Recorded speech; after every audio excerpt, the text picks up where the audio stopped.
Hello and welcome to Torah portions Devarim and Va'etchanan. In this Torah portion we're going to see Moshe begin to speak to the second generation as they are preparing, or as they're about to at least, go into the land that they have been promised, their inheritance that they're about to receive. And he speaks to them in several kind of speeches, and he does various things. He presents the Torah to them. We'll see the word which is used for what Moshe is actually going to do. He's going to speak about their history, what has led them to this point. We're going to see after they've left Mount Sinai, what journey they've been on to bring them to where they are. And we're going to see Moshe speaking to the people then, and he's also speaks of their history. He's also going to speak to Israel in the future, Israel that would be our past, our present, and even our future, people who are yet to be Israel. They're all addressed by Moshe. We're going to look at the idea of overcoming enemies in one's life, overcoming fear when it comes to trusting in Yehovah, and overcoming the desires of the flesh. And then in the third part, we're going to look at the 10 words rather, which we didn't look at when we did Torah portion Yitro, because the first part went on too long. So I split it up and said we'll deal with the 10 words when we get to this Torah portion. So unless something happens in the filming of this first part and it goes on, we'll get to the 10 words in what I plan to be the third part. So if we begin, we're starting a new book, the book of Deuteronomy.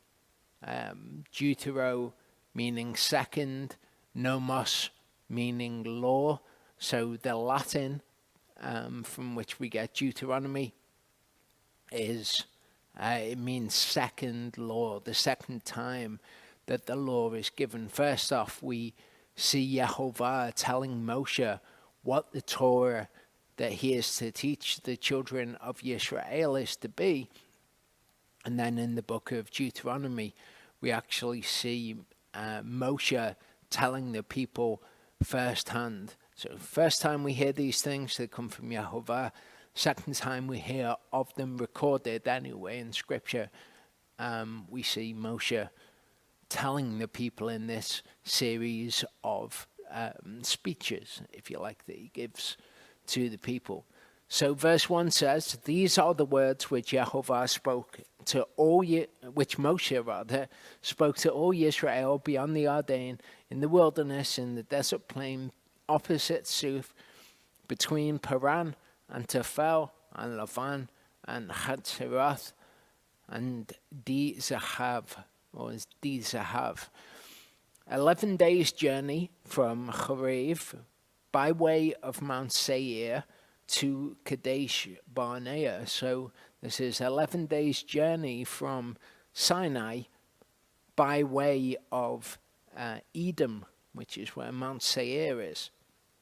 "And it came to be in the 40th year, in the 11th Chodesh, on the first day of the Chodesh, that Moshe spoke to the children of Yisrael according to all that Yehovah had commanded him concerning them. After he had smitten Sihon, king of the Amorites, who dwelt in Heshbon, and Og, king of Bashan, who dwelt in Ashtaroth, in Edrei." I think that would be Edrei or Edrei or Edrei. "Beyond the Jordan, in the land of Moab, Moshe undertook to ba'ar this Torah," saying, so this is the word that I was speaking about. This is what is explained that Moshe is doing with the Torah. And if we just read translations, they sometimes don't really get across to us the full extent of what is being said. This word is ba'ar, and we see it here. It's a verb, and it means PL form is the only way it's used in the Bible. It means to make plain, distinct, to make clear, to declare something. Spoken of letters on a tablet in Scripture as well. Primitive root, to dig, by analogy, to engrave, figuratively, to explain, declare, or to make plain.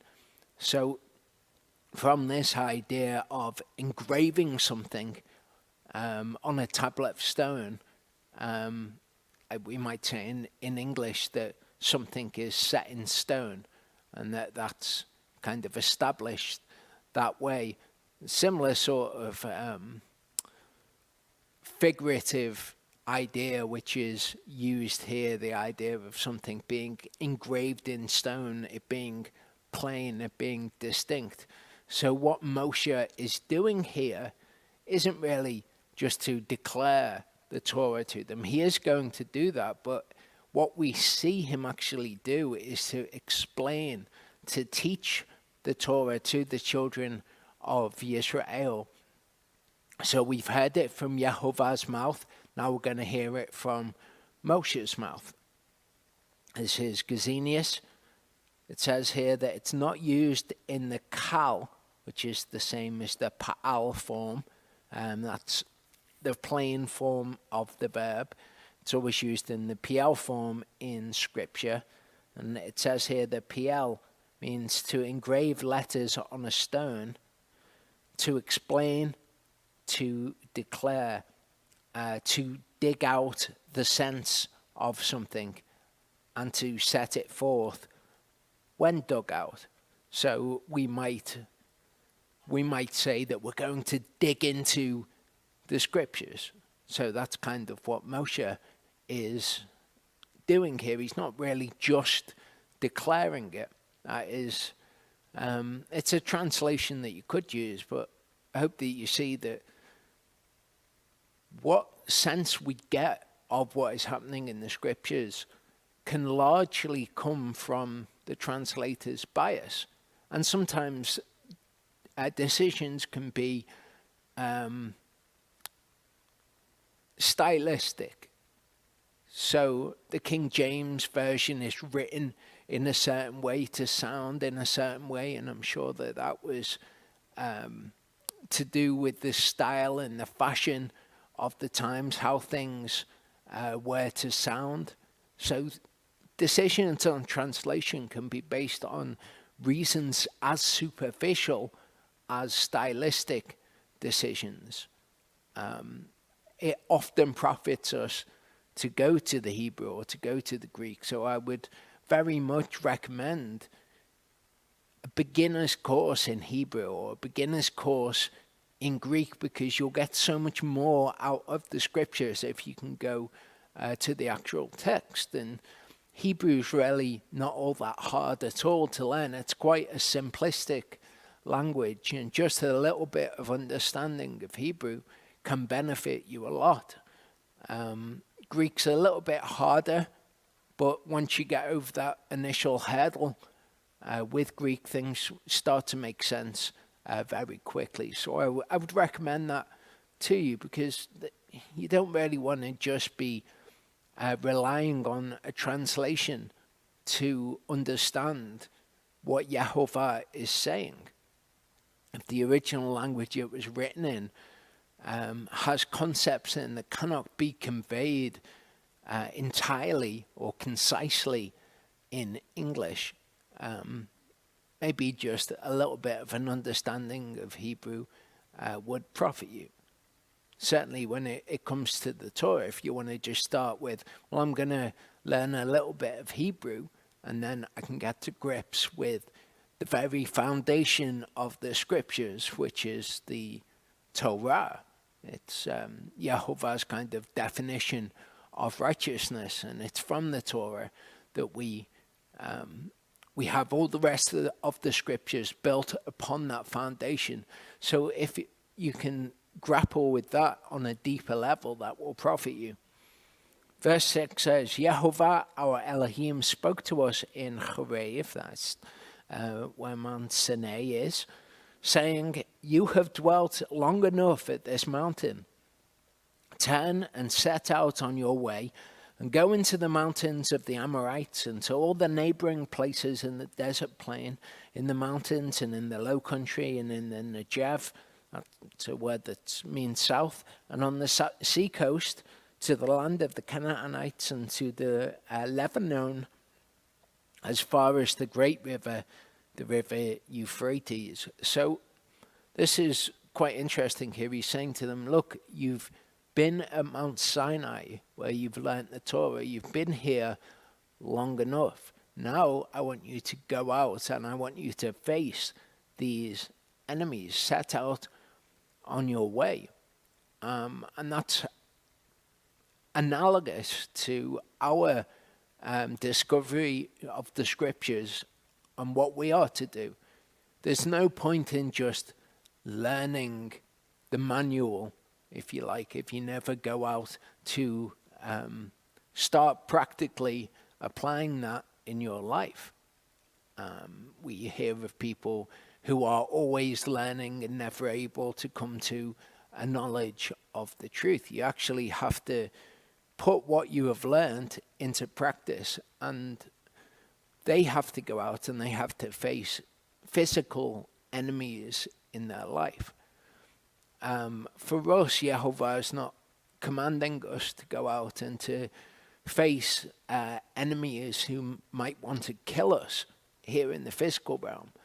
But we do have enemies that wish our death upon us, if you like. We have Ha-Satan. Satan means adversary, or you could say enemy. Ha meaning the, Satan, adversary or enemy. So we do have a very real adversary or enemy that we are to go out. We've learnt the Torah, but once you've learnt the Torah and you know what's required of you, you actually then have to go and put it into practice and face that enemy who will come. He'll come at you with things that he knows that you will be tempted by. We see him coming and accusing the brethren before the Father, or before the Father in heaven. We see Ha-Satan appearing before him. And we see in the book of Job him making an accusation saying, listen, Job, if you take away from him the things which he has, the things that you've blessed him with, then he will curse you to your face. And then we see Job being tried by the adversary. We also see Yeshua speaking to Peter, saying that he has been requested, to paraphrase it, by Ha-Satan, for him to be sifted as wheat is sifted. So we have to go out and we have to expect that our enemy is going to come to us with things that he has accused us of,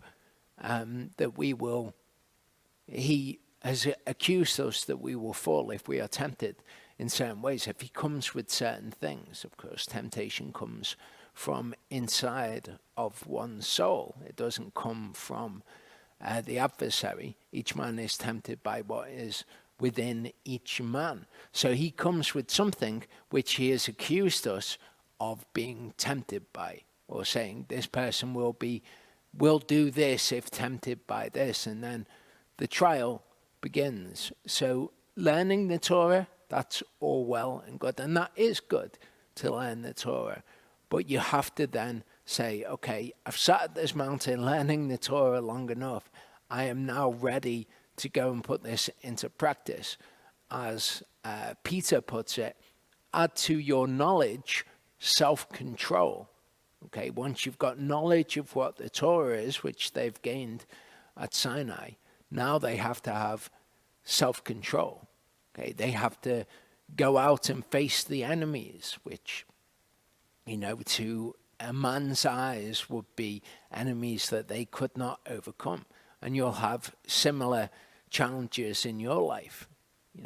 The example I always fall back on is the Sabbath day, because this is something that even people who've thought themselves to be walking in the scriptures previously, they've realized that the Sabbath day still stands. And the way that our world is and the way that we exist in Egypt, it's difficult to rest on the Sabbath day.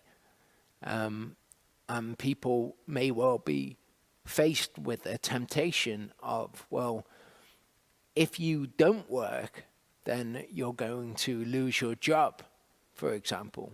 And that's a temptation to them then to go with the lusts of the flesh rather than walking in the mind of the Spirit and trusting in Yehovah. So once you've learnt the Torah, Sabbath day still exists.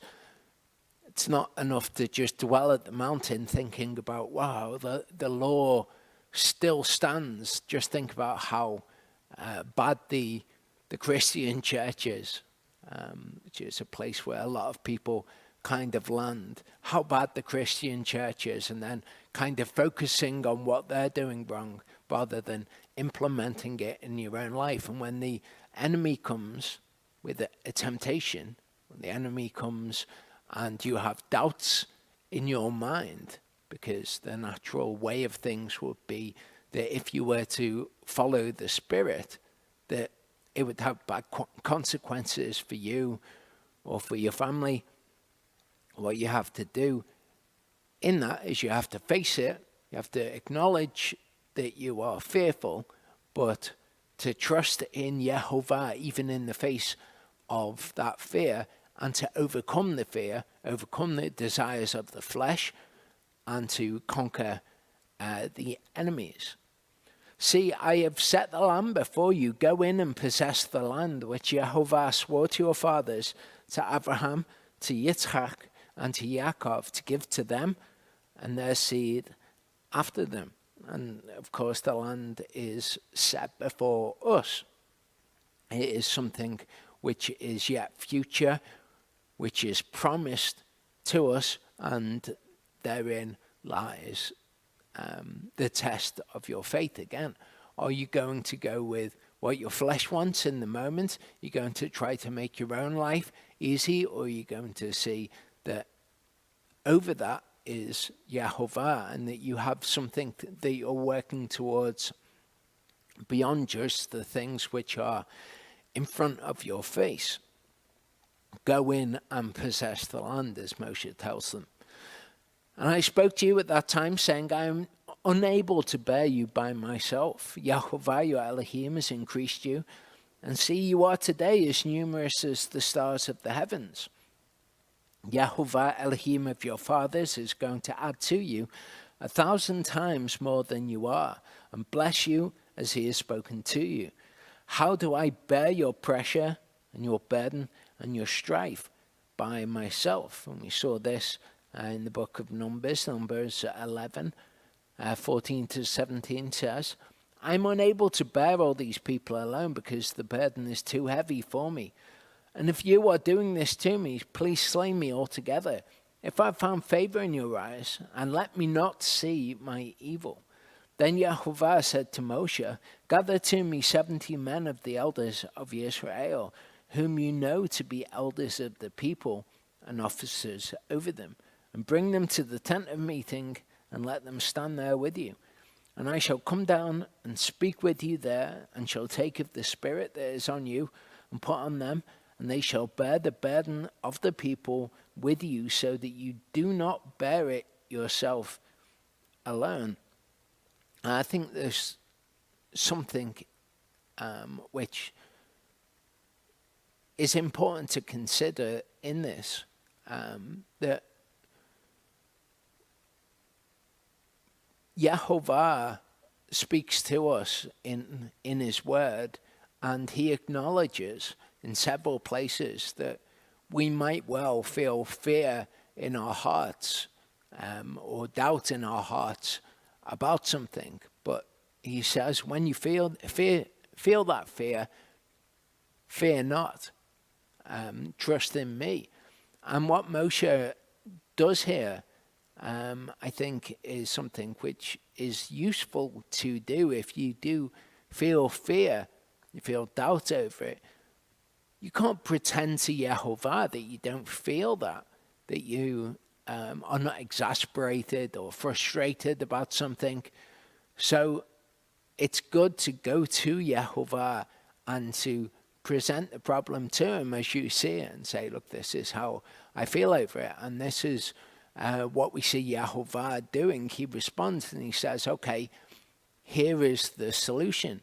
So I think it's an important part of one's relationship with Yehovah to be honest with him about how one feels about whatever it may be. And Yehovah will respond in the way that we see here. Yehovah provides solutions. He might not tell us what the solution is going to be. He might not.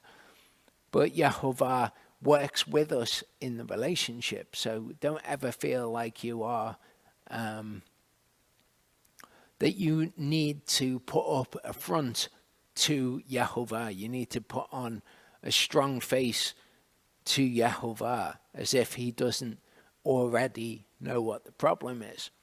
In verse 13 it says, choose men wise and understanding and known to your tribes, and let me appoint them as your heads. And you answered me and said, the word which you have spoken to us to do is good. And I took the heads of your tribes, wise men and known, and make them heads over you, leaders of thousands and leaders of hundreds and leaders of 50s and leaders of tens and officers for your tribes, Shotarim. And I commanded your judges at that time, saying, when hearing between your brothers, judge righteously between a man and his brother, or the stranger who is with him. Do not show partiality and justice here, the small as well as the great. Do not be afraid of anyone's face, for the justice belongs to Elohim. And the case which is too hard for you, bring it to me, and I shall hear it. And I commanded you at that time all the words which you should do.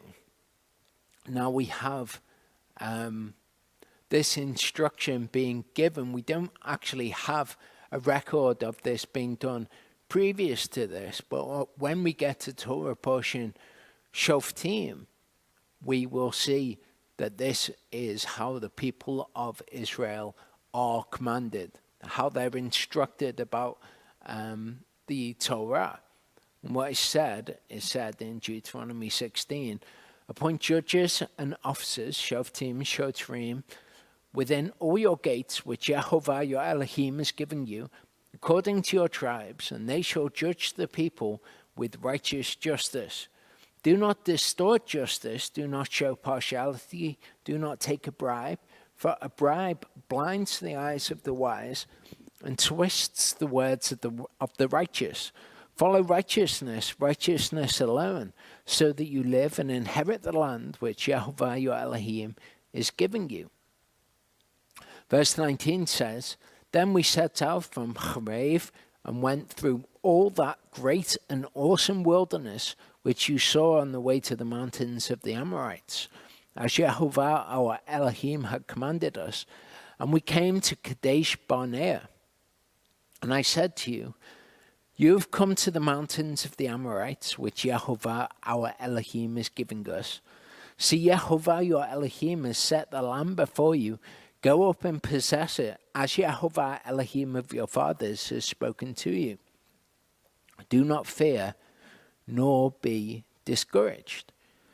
Okay, so this idea of do not fear, nor be discouraged is kind of what I'm talking about. He acknowledges that we will be fearful in those situations, but he reassures us, do not fear, nor be discouraged. This is very similar to what we see Joshua being told time and time again.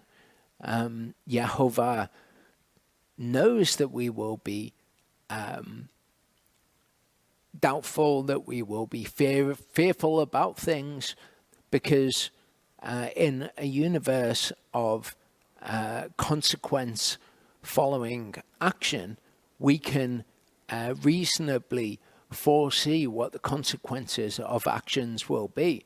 So part of responding and trusting in Yehovah is to see that a consequence would usually be the outcome of an action, but to do that action anyway, trusting that Yehovah has commanded you to do it.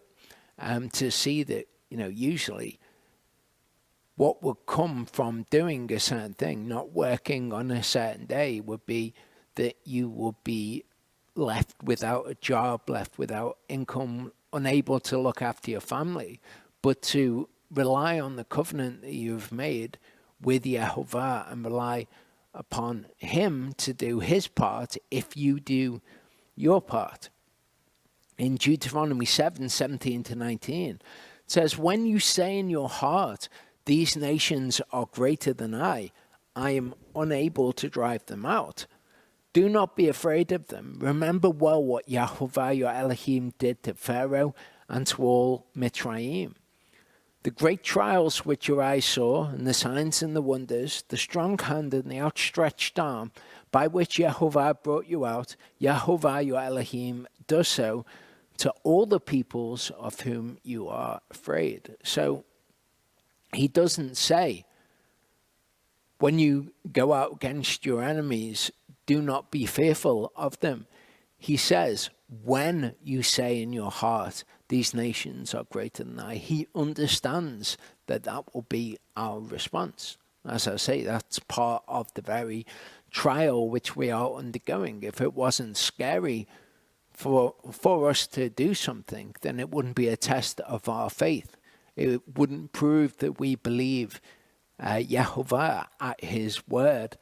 And he speaks of them being freed from Egypt and remembering how Yehovah worked in their lives, as we can remember how he's worked in our lives in moments when we are doubtful or when we are fearful. In Numbers 14:6-9 it says, and Yehoshua son of Nun and Caleb son of Jephunneh, who were among those who had spied out the land, tore their garments. And they spoke to all the congregation of the children of Israel, saying, the land we passed through to spy out is an exceedingly good land. If Yehovah has delighted in us, then he shall bring us into this land and give it to us, a land which is flowing with milk and honey. Only do not rebel against Yehovah, nor fear the people of the land, for they are our bread. Their defenses turned away from them, and Yehovah is with us. Do not fear them. So here are Joshua and Caleb exemplifying what we've just looked at. When you are fearful in your heart, do not fear. What's the reason that they give here? They say, if Yehovah is with us, or since Yehovah is with us. That shows belief. If Yehovah is not with you, then that would not be the outcome. So by saying, since Yehovah is with us, or if Yehovah is with us, we're going to be fine, therefore I'm going to do this, you're showing your belief that Yehovah is with you and that he is faithful. 1 Peter 1:3-7 says, blessed be the Elohim and Father of our Master Yeshua Messiah, who according to his great compassion has caused us to be reborn to a living expectation through the resurrection of Yeshua Messiah from the dead, to an inheritance incorruptible and undefiled and unfading, having been kept in the heavens for you, who are protected by the power of Elohim through belief for a deliverance or salvation ready to be revealed in the last time, in which you exult, even though for a little while, if need be, you have been grieved by manifold trials, many tests, in order that the proving of your belief, much more precious than gold that perishes and proven by fire, might be found to result in praise and respect and esteem at the revelation of Yeshua Messiah. So when we're living our lives, we tend to get caught up in all the minutiae of our lives. We get caught up with what is happening right before our eyes. But the way that the scriptures explain faith, it is the proof of that which is not yet seen. Okay, just like Abraham was looking for a city that was not made with hands, we are looking for that city. We're looking for the kingdom. We're looking for the new Jerusalem. That is where our focus is. So when the minutiae of life seeks to distract you and seeks to subvert you away from that goal, set your eyes consciously, focus on that which is yet future, and that will, if you have faith, that will allow you to overcome whatever it is, whatever fear it is, whatever temptation it is, because you believe in that thing. And that's why it proves your belief. These things are tests for us. It's amazing how Yehovah set these things up, by which one's faith will be proven. Because if you don't have faith, you can't fake something like that. You can't pass that test without faith. It literally proves your belief. And your belief, it says, much more precious than gold that perishes and proven by fire, might be found to result in praise and respect and esteem at the revelation of Yeshua Messiah, when he is revealed from heaven. And as I say, you can't fake that. You can't cheat on that test, because if you don't have faith, then it would not be worth it to do whatever the test of faith required of you, because you wouldn't have the belief that showed you that it was worth it. You wouldn't believe that it was much more precious than gold. 1 Kings 12:26-33 says, and Yerovam said in his heart, that's Jeroboam, now the kingdom shall return to the house of David. If these people go up and do sacrifices in the house of Yehovah, Yerushalayim, then the heart of this people shall turn back to their master, Rehoboam, king of Yehudah, and they shall slay me and go back to Rehoboam, king of Yehudah. So the king took counsel and made 2 calves of gold and said to his people, it is too much for you to go to Yerushalayim. See your gods, O Israel, which brought you up from the land of Mitzrayim.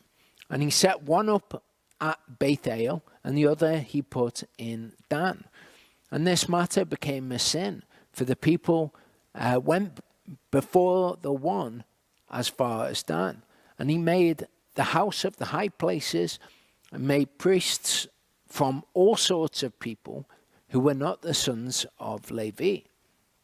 And Yerovam performed a festival on the 15th day of the 8th Chodesh, like the festival that was in Yehudah, and he offered on the altar.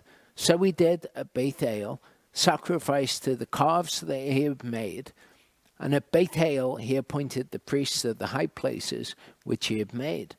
And he made offerings on the altar which he had made at Bethel on the 15th day of the 8th Chodesh, in the Chodesh which he had devised in his own heart, and performed a festival for the children of Israel, and offered on the altar and burned incense. So this is an example of what I am describing to you. This is somebody who looked at what was asked of him in the Torah, and he decided that the natural course of events would be that if his people went up to Jerusalem, they would end up following the king of Judah. Rehoboam. So he was fearful of that. And he thought if he did that, it would have bad consequences in his life. Now, one with faith would say, well, that's what it looks like will happen. That's what my senses, that's what the mind of the flesh tells me will happen. But I'm not going to walk after the flesh. I'm going to walk after the Spirit. And we see him here. It says that he did this on the 15th day of the 8th Chodesh. Now, the festival that we are to keep is Sukkot, which starts on the 15th day of the 7th Chodesh. And it's amazing to me because people that I have experienced in my life who don't have faith, who when they're tested fall short, often it comes down to the same thing here. They will want to do Sukkot in a different way. What's asked is from the 15th day, 7 nights you will dwell in tents. And then on the 8th day, you have an Atzarah, and that's a high Sabbath, as is the first day, the 15th day. But they don't quite do that. Often people will think to keep the Sabbath days, but not to dwell in tents. Maybe to go and stay in a hotel for 3 days, or to go and do whatever, to kind of pay some kind of lip service to the fact that there is something that is asked of them, but not to do it as it is commanded. And this is the absolute perfect example of this. In 2 Kings 9, verse 10, it says, "Speak to Chizkiyahu, the king of Yehudah, saying, do not let your Elohim in whom you trust deceive you, saying, Yerushalayim is not given into the hand of the king of Ashur." And this is often how not only people who profess to believe in Yehovah but don't have faith speak, but also how people in your life who don't even know Yehovah in order to disobey him, how they will speak, that they will kind of speak of the word and what it asks and say, don't be deceived that if you do this, it will turn out well for you, or don't be deceived that if you do this, this won't happen. So don't listen to people who speak like this, because they are saying this to you, even if they don't use these words. They're saying, don't let God deceive you, basically. Don't let Yehovah deceive you, that doing this is the best thing to do. And I think that people who know of Yehovah, but who act unfaithfully, I think that this is what they believe in their heads. They believe that if they were to actually do the word, that they would have bad consequences. So they are not trusting in Elohim. They are literally saying in their heads, this is what the word says, but it would be deceitful rather, for me to believe that this would turn out well. And thereby, by their actions, they are calling Yehovah a liar. They are not acknowledging that the word is true. Because if you acknowledge something as true, then you trust in it. If you think that a statement is true, then you will rely on that statement because you think that it actually has truth to it. It is something that you could put weight on. In Psalm 81, 13 to 15, it says, "Oh, if my people had shamad me, Yisrael would walk in my ways. If they had heard and believed me, they would walk in my ways. I would subdue their enemies at once and turn my hand against their adversaries. Those who hate Yehovah feign obedience to him, and their time would be forever." So if his people had heard what he had to say, if they had trusted in it and they'd obeyed it, then he would have given them eternal life. But he says what his people actually do is they feign obedience to him. So just think of yourself. Are you somebody who hears the word and does whatever it says because you believe that it is true and has truth in it? Or are you somebody who professes obedience to Yehovah, but when it comes to the crunch, you don't actually perform obedience to him? You are one who, if you consider what we've looked at, you are one who says that Elohim is deceitful, that his word is not true. In Hebrews 11:17-19, we see, by belief, Abraham, when he was tried, offered up Yitzchak, whom he had received, and he who had received the promises offered up his only brought forth son, of whom it was said, in Yitzchak your seed shall be called, reckoning that Elohim was able to raise even from the dead, from which he received him back as a type. So Abraham is our example here. He believed that if Elohim needed to, he could raise Yitzchak from the dead. So he was prepared to kill his son, through whom he was to be heir of the world, as he was promised. He believed that much. He thought, well, if I kill him, Elohim's just going to have to bring him back to life. The quintessential example that we have of what it is to be one who believes in Elohim is Israel, is Jacob. Yisrael, meaning he who saras with God. Genesis 32:6-8 says, so the messengers returned to Elohim, saying, we came to your brother Esav, and he also is coming to meet you with 400 men with him. And Yaakov was greatly afraid and distressed, so he divided the people that were with him and the flocks and camels into two groups. And he said, if Esav comes to the one group and attacks it, then the other group which is left shall escape. So he is fearful here. He's greatly afraid and distressed.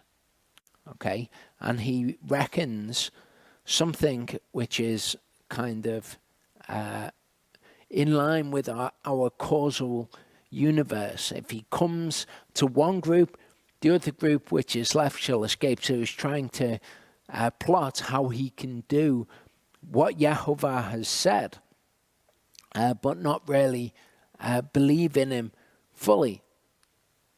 What Elohim said to him says, Yaakov said, O Elohim of my father Abraham, and Elohim of my father Yitzchak, Yehovah who said to me, return to your land and to your relatives, and I do good to you. So that's what he says to him. Yaakov goes on and says, I do not deserve the least of all the kind acts and all the truth which you have shown your servant. For I pass over this Yarden with my staff, and now I have become two groups. Deliver me, I pray, from the hand of my brother, from the hand of Esav, for I fear him, lest he come and shall smite me and the mother with the children. For you said, I shall certainly do good to you, and shall make your seed as the sand of the sea, which are too numerous to count. So we see Yaakov doing what I was talking about. He has doubts, he has fears in his heart. What does he do? He brings them to Yehovah and he asks for Yehovah's help. He says, look, you've promised this. I would ask that you would do this. I'm fearful in this situation though. In Genesis 32:28 it says, and he said, your name is no longer called Yaakov, but Yisrael, because you have striven with Elohim and with men and have overcome, which is what the word Sarah means, to strive with. Often people say, he who wrestles with God is what Yisrael means. But this is something which we see, or rather we saw with Moshe when he says, look, I can't bear this people alone. But he comes, he presents the problem to Elohim just as Yaakov does. I think this is an important part for us to strive with Elohim and to say, look, this is what your word says. This is the situation that I'm dealing with. I'm fearful in this situation, and ask Elohim to help in that situation. In Mark 4:13-14, okay, we see the parable of the sower. And he said to them, do you not understand this parable? How then shall you understand all the parables? So this parable is kind of, has those quintessential elements explained by all the parables. The sower sows the word. In verse 15 it says, these then are the ones by the wayside where the word is sown. And when they hear, Satan, the adversary, comes immediately and takes away the word that was sown in their hearts. Likewise, these are the ones sown on rocky places, who when they hear the word immediately receive it with joy. And they have no root in themselves, but are short-lived. Then when pressure or persecution arises because of the word, immediately they stumble. So some people, they won't receive the word at all. Okay, they are the seed sown by the wayside. Other people, and if you're watching this video, I imagine that you have at least received the word. But as I'm alluding to, there then comes a time of testing where your belief is proven.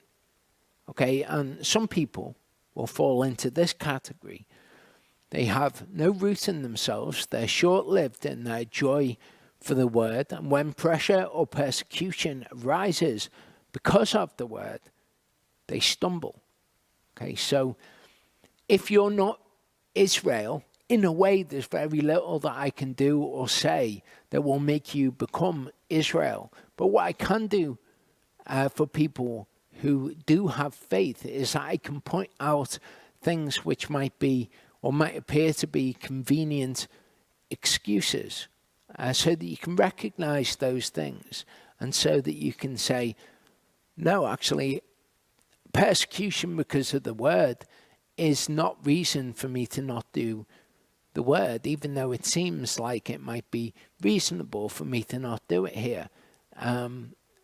We've seen the examples of faith, doing what Yahovah has said, Jacob, how he dealt with it. We must be the same so that we're not these people. And if you're watching this, you have an opportunity to be these people. You also have an opportunity to be Israel. Others are those sown among thorns. These are they who hear the word, and the worries of this age and the deceit of riches and the desires for other matters entering in choke the word, and it becomes fruitless. So maybe the word asks of you your material goods in whatever way the word requires you to dispose of those things. Rather, though, the deceit of riches, the deceit of the material world, the desire for other things comes in and it chokes the word and it becomes fruitless. And those things in which you could have borne fruit become ineffective. They can't make any change in your life. So be aware that this is potentially you. And if this describes you, then you have an opportunity to say, okay, what do I have faith in? Do I have faith in whatever I'm worried about? Or do I have faith in Mammon? Or do I have faith in Elohim? And if you have faith in Elohim, then you have the opportunity here to overcome this. Again, when fear arises in your heart, do not fear. Do not fear for no reason. Do not fear because you trust in Elohim. And those sown on good soil are those who hear the word and accept it and bear fruit, some 30-fold, some 60, and some 100. And it seems so simple. And you might deceive yourself and think, well, I have accepted the word. But if you're not prepared to do what it says, then you haven't accepted it. You might accept that it is the word of Elohim, but you've not accepted it. You're not walking in the spirit rather than in the flesh. Your fleshly mind, that which is the mind of those sown on rocky ground or thorny ground, those who see persecution because of the word, or those who have the worries of this age, or worried by the deceit of riches, or whatever it is, they have desire for other things. That is the fleshly mind. Those on the good soil walk in the mind of the Spirit. Whatever the word says, they accept it, and they accept that is what it is to follow Yehovah. They don't deceive themselves with, whatever justifications that people deceive themselves with. So just be aware at this point that these are the pitfalls, and Yehovah has taken the time to explain what the pitfalls are to you. Don't deceive yourself if you see yourself falling into one of them. Okay, that's your opportunity to say, oh, thanks for the heads up. I'm not going to do that. I'm going to continue on the way. I'm going to be the seed sown on good soil. And all of you came near to me and said, let us send men before us and let them search out the land for us and bring back word to us of the way by which we should go up and of the cities into which we would come. And the matter was good in my eyes, so I took 12 of your men and 1 man from each tribe, and they turned and went up into the mountains and came to the Wadi Eshkol, or Eshkol as it is rather, and spied it out. And they took some of the fruit of the land in their hands and brought it down to us, and they brought back word to us, saying the land which Yehovah our Elohim is giving us is good. And we saw that in Torah portion, Shalach Lecha. Yehovah spoke to Moshe, saying, send men to spy out the land of Canaan, which I am giving to the children of Israel. Send 1 man from each tribe of their fathers, every one a leader among them. And by the command of Yehovah, Moshe sent them from the wilderness of Paran, all of them men who were heads of the children of Israel. So in one account in Deuteronomy, Moshe says, you came to me over this matter. We see more detail when we consider both accounts, just like we do in the gospel accounts. Some people think, well, the gospel accounts reflect things as having happened differently, therefore they're contradictory. But that's not true. They record things, different aspects of the same event, just as we see here. In Numbers 13, further we see, it says, and they returned from spying out the land after 40 days. And they went and came to Moshe and Aharon and all the congregation of the children of Israel in the wilderness of Paran Kadesh, and they brought back word to them and to all the congregation and showed them the fruit of the land.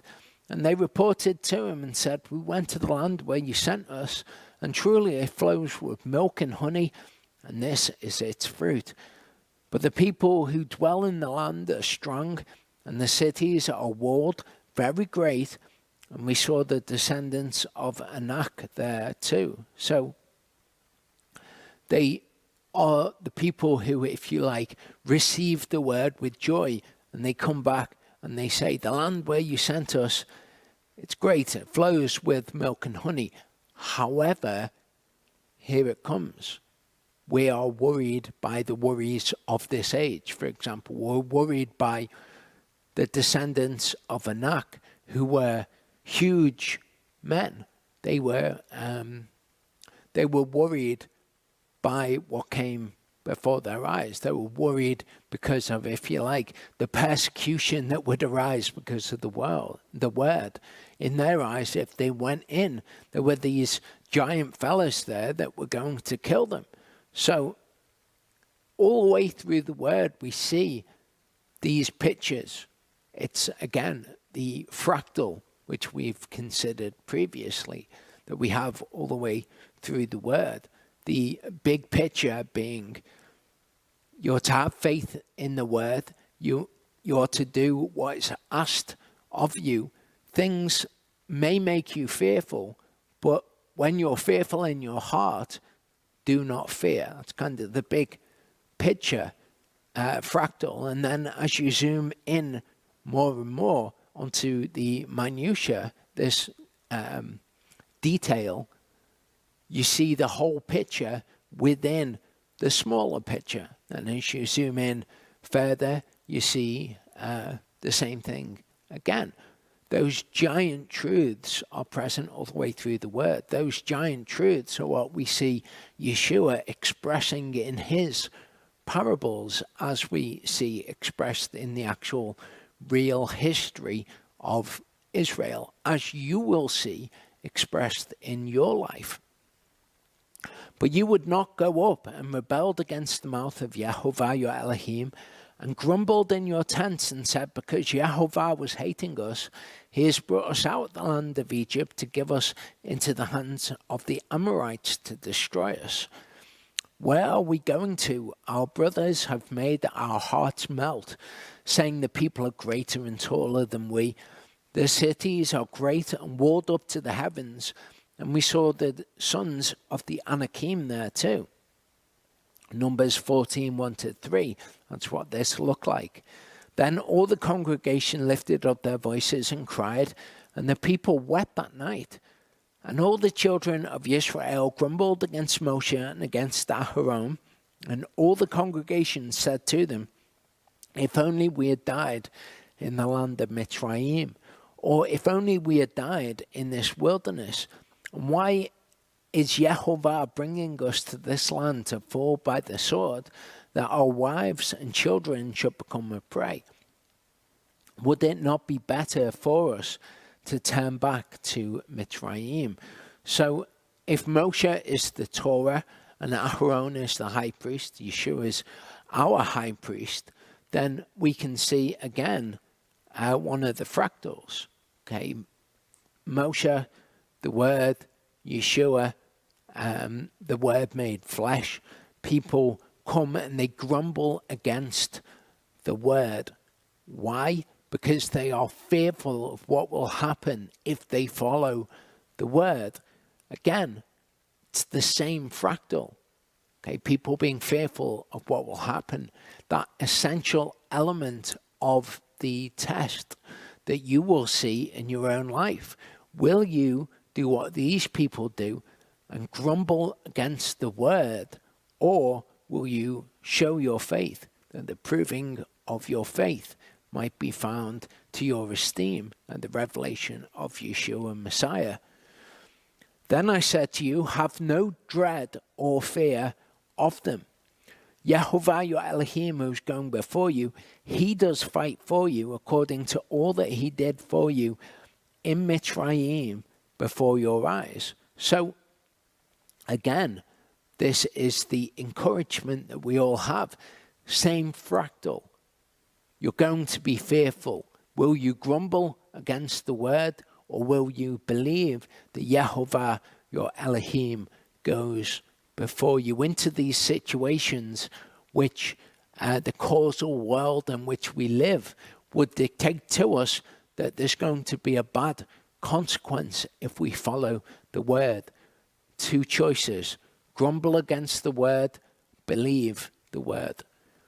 And in the wilderness, where you saw how Yehovah your Elohim has borne you, as a man bears his son, in all the way that you went until you came to this place, yet in this matter you are putting no trust in Yehovah your Elohim.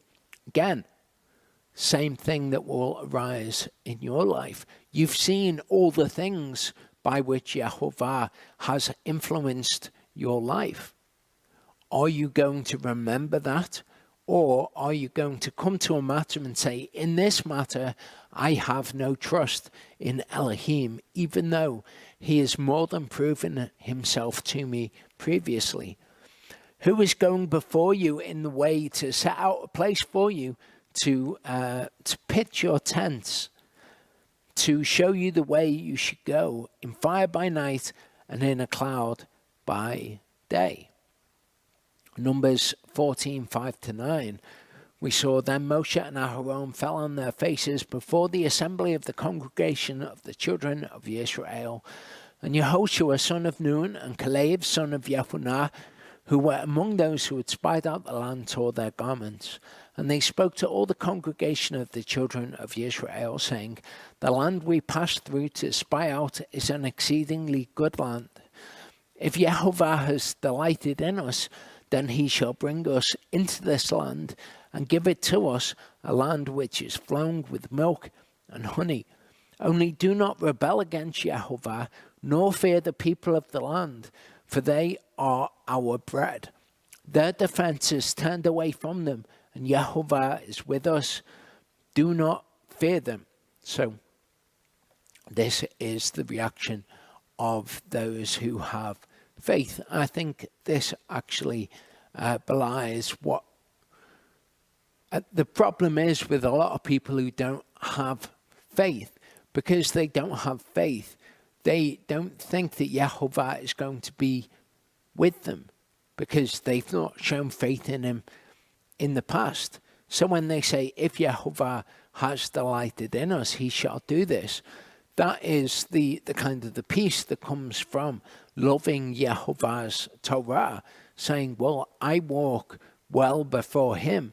He is going to be with me. I can have faith in him. Whereas the faithless don't believe that. And so that undermines faith that they might have in the future. Deuteronomy 1:29 says, then I said to you, have no fear or dread of them. Yehovah your Elohim, who is going before you, he does fight for you, according to all that he did for you in Egypt before your eyes. So in the same way he's acted previously, he will act again. Moshe says, then I said this to you. In the previous account, we see Joshua and Caleb saying it also. Continuing in Deuteronomy 1, it says in verse 34, and Yehovah heard the voice of your words and was wroth, and took an oath, saying, not one of these men of this evil generation shall see that good land of which I swore to give your fathers. Except Caleb son of Jephunneh, he shall see it, and to him and his children I give the land on which he walked, because he followed Yehovah completely. And Yehovah will see what you do. He will see your actions. It might not be things that you say, but he'll see your actions, and he will either be wroth with you and say this people is faithless people, or he will say this person wholly follows after me. He will see the good land which I have promised. Numbers 14:26-35 says, and Yehovah spoke to Moshe and to Aharon, saying, how long shall this evil congregation have this grumbling against me? I have heard the grumblings which the children of Israel are grumbling against me. Grumble against the word, you're grumbling against Yehovah. Say to them, as I live, declares Yehovah, as you have spoken in my hearing, so I do to you.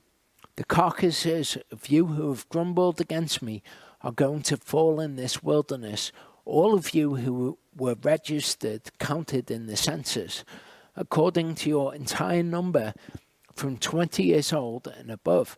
None of you except Caleb son of Jephunneh and Yehoshua son of Nun shall enter the land which I swore I would make you dwell in.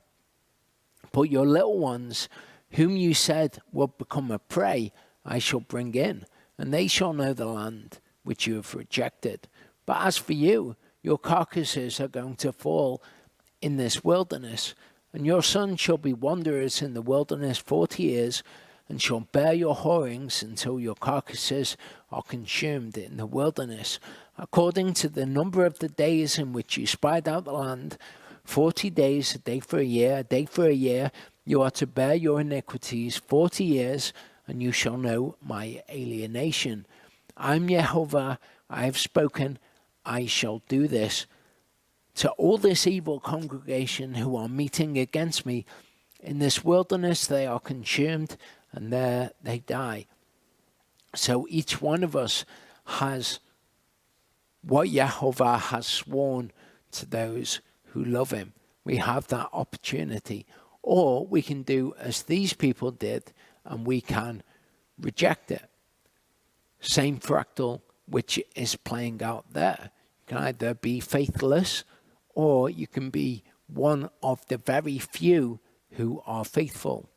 In the book of Hebrews it says, therefore, since a promise remains of entering into his rest, let us fear lest any of you seem to have come short of it. Okay, that's something which should make you approach your own salvation with fear and trembling. Let us fear lest any of you should come short of it. Okay, we have the same promise which they had. We see the people who make it. We see the people who came short of it, those who fell in the wilderness, and those of this generation who were faithless. Verse 37 says, and Yehovah was enough with me. That's a verb which means to breathe out of one's nose, which is used here figuratively, because of you, saying, you do not go in there either. Yehoshua, the son of Nun, who stands up before you, he shall go in there. Strengthen him, for he shall cause Israel to inherit. And your little ones and your children, who you say are for a prey, who today have no knowledge of good and evil, they are going in there, and to them I give it, and they are to possess it. But you turn and take your journey into the wilderness by the way of the Sea of Reeds. So we see Yehovah speak in this way throughout the scriptures. He tells us what is going to happen. He says to Moshe, Joshua, he is going to go in there. It's the future perfect tense. It's spoken of as already happening. When it says here, he shall go in there, it's spoken of as he has gone in there, because of course Yehovah is speaking to us from outside of time. He is eternal. Then you answered and said to me, we have sinned against Yehovah. We ourselves are going up, and we shall fight, as Yehovah our Elohim commanded us. And when each one of you is girded on his battle gear, you were ready to go up to the mountain. And Yehovah said to me, do not go up, nor fight, for I am not in your midst, lest you be smitten before your enemies. So I spoke to you, but you would not listen, and rebelled against the mouth of Yehovah, and acted proudly, and went up into the mountain. Then the Amorites who dwelt in that mountain came out against you, and chased you as bees do, and drove you back from Seir to Chomah. So that would be what would naturally be the result of them going up to fight against that people. That's why they were fearful of them. The difference before was that Yehovah was going to be with them, but they didn't believe that. Then they tried to go up and do it anyway, as if victory was guaranteed to them, even if Yehovah wasn't with them. So they didn't quite get what was required of them. They didn't get that they needed to believe that Yehovah would be with them if he had delighted in them. And you returned and wept before Yehovah, but Yehovah would not listen to your voice, nor give ear to you. So you dwelt in Kadesh many days, according to the days that you dwelt. So this is very much like what we're told about Esau. He found no place for repentance, though we sought it with tears. So the people were upset that they weren't going to get to go into the land. And so they tried to go and do something which was foolish. So there's an important lesson in that. If you are told, listen, you are not making it according to the word, don't weep about it and be upset about it, but ultimately find no place for repentance, not change what you need to do, not begin to have faith, begin to see the word, begin to navat the word, begin to shema the word, rather think that it's going to be about you doing specific works. Rather find repentance, see that it is about trusting in Yehovah and do what Yehovah has said to do, not out of the works of the Torah, rather out of belief in his word. Otherwise, regretfully, you or me, if I was in that situation, would not make it to the land. We'll come back in part 2. Okay, so we read all of chapter 1. I'm going to go through chapters 2, 3, 4 fairly quickly, dip in and out of them, and then in the last part we'll look from the 10 words in chapter 5 to the end in Deuteronomy 7. So we start the first verse of chapter 2. It says, "Then we turned and set out into the wilderness, the way of the Sea of Reeds, as Yehovah spoke to me. And we went round Mount Seir many days." So just as they were told, you've gone round Mount Sinai long enough. Yehovah spoke, and he said, you have gone round this mountain long enough, turn northward. So just as they were told to turn from Mount Sinai and go on their way, here we see something else. Mount Sinai representing the Torah. When they were taught the Torah, once we've learned it, we have to go out and face the enemies. Here we see people going around Mount Seir, which is in the land of Edom, where Esau came to live. Esau is Edom. Mount Seir, named after Seir, who was living with Esav or Esau. So we need to understand the character of Esau to know what is being pointed out here, that sometimes after leaving the Torah and going out and facing the enemies, people will go around Mount Seir. Genesis 25:27-34 tells us about Esau. It says, "And the boys grew up, and Esav or Esau became a man knowing how to hunt, a man of the field, while Yaakov was a complete man dwelling in tents. And Yitzchak loved Esav because he ate of his wild game, but Rivkah loved Yaakov. And Yaakov cooked a stew, and Esav came in from the field, and he was weary." Okay, take note, he was weary.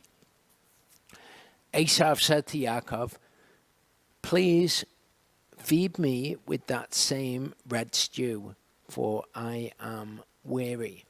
That's why his name was called Edom, which means red. But Yaakov said, "Sell me your birthright today." And Esav said, "Look, I'm going to die, so why should I have the birthright?" Then Yaakov said, "Swear to me today." And he swore to him and sold his birthright to Yaakov. So Esav sees something that he wants in the world. He knows that it's going to cost him his birthright to go after it. But he says, I'm weary. I'm going to die. Why should I have the birthright? What use is it to me? I want this thing which will bring me comfort. Yaakov then gave Esav bread and stew of lentils, and he ate and drank and rose up and left. Thus Esav despised his birthright. He counted it of little esteem, of little weight. In Hebrew 12, we're warned about being of this sort, being weary and despising our birthright. So strengthen the hands which hang down and the weak knees, and make straight paths for your feet, lest the lame be turned aside, but instead to be healed. Pursue peace with all, and pursue set-apartness, without which no one shall see the Master. So, if you're weary, strengthen the hands which hang down, and the weak knees.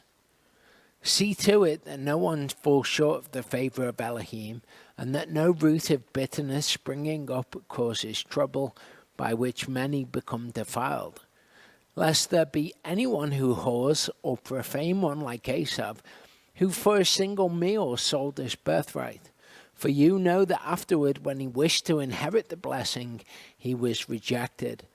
Just like the children of Israel, he found no place for repentance, though he sought it with tears. So that is another one of those fractals that you should watch out for in your own life. Okay, when you are in a state where you want something, be sure that you are not giving up the birthright, that you're not being one of the seeds sown on rocky ground or sown on thorny ground, who for the considerations allows the word to become fruitless. Verse 14 says, and the time we took to come from Kadesh Barnea until we passed over the Wadi Zered was 38 years, until all the generation of the men of battle was consumed from the midst of the camp, as Yehovah had sworn to them. And also the hand of Yehovah was against them, to destroy them from the midst of the camp until they were consumed. And it came to be, when all the men of battle had finally perished from among the people, the Yehovah spoke to me, saying, this day you are to pass over our boundary of Moab, and when you come near the children of Ammon, do not distress them, nor stir yourself up against them. For I do not give you any of the land of the children of Ammon as a possession, because I have given it to the descendants of Lot as a possession. And it's actually in this part of Deuteronomy, I'm not going to go through all the text, but where we learn that when Yehovah has given a land to a people, he does not take it back even for Israel.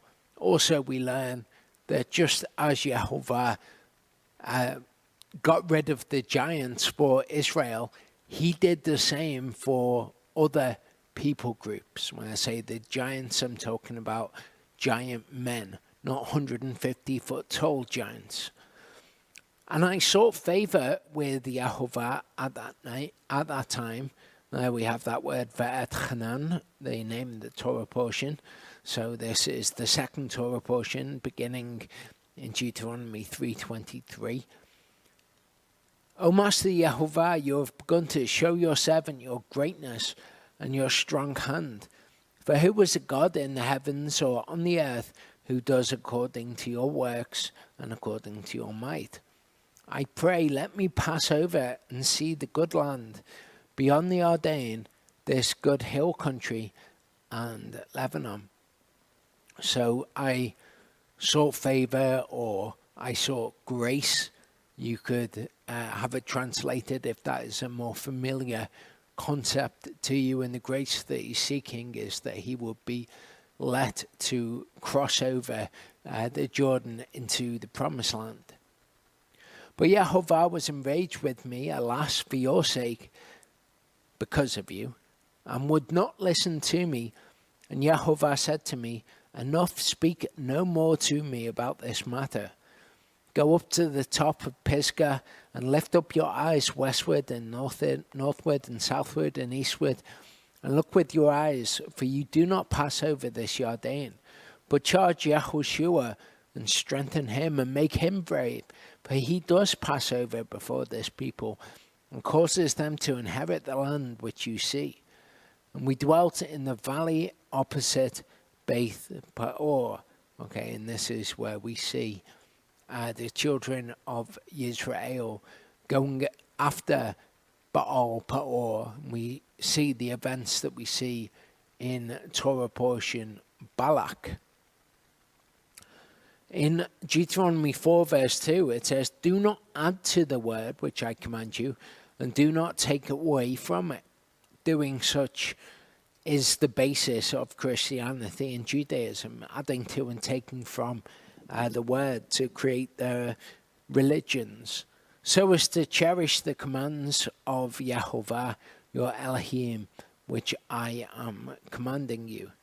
Verse 3 says, "Your eyes have seen what Yahovah did at Baal Peor, for Yahovah your Elohim has destroyed from your midst all the men who followed Baal Peor." So who died? All the men who followed Baal Peor.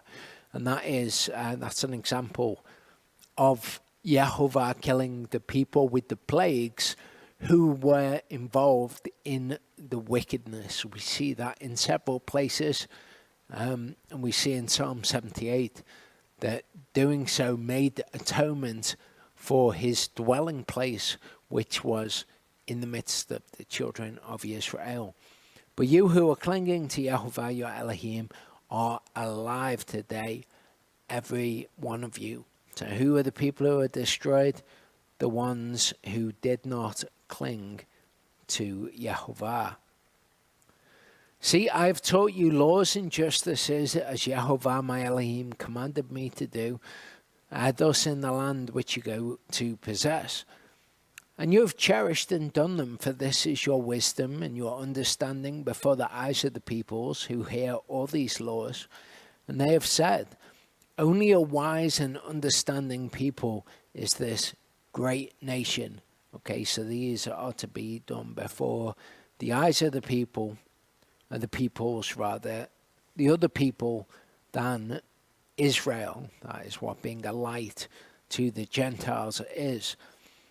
"For what great nation is there which has Elohim so near to it as Yahovah our Elohim is to us whenever we call on him?"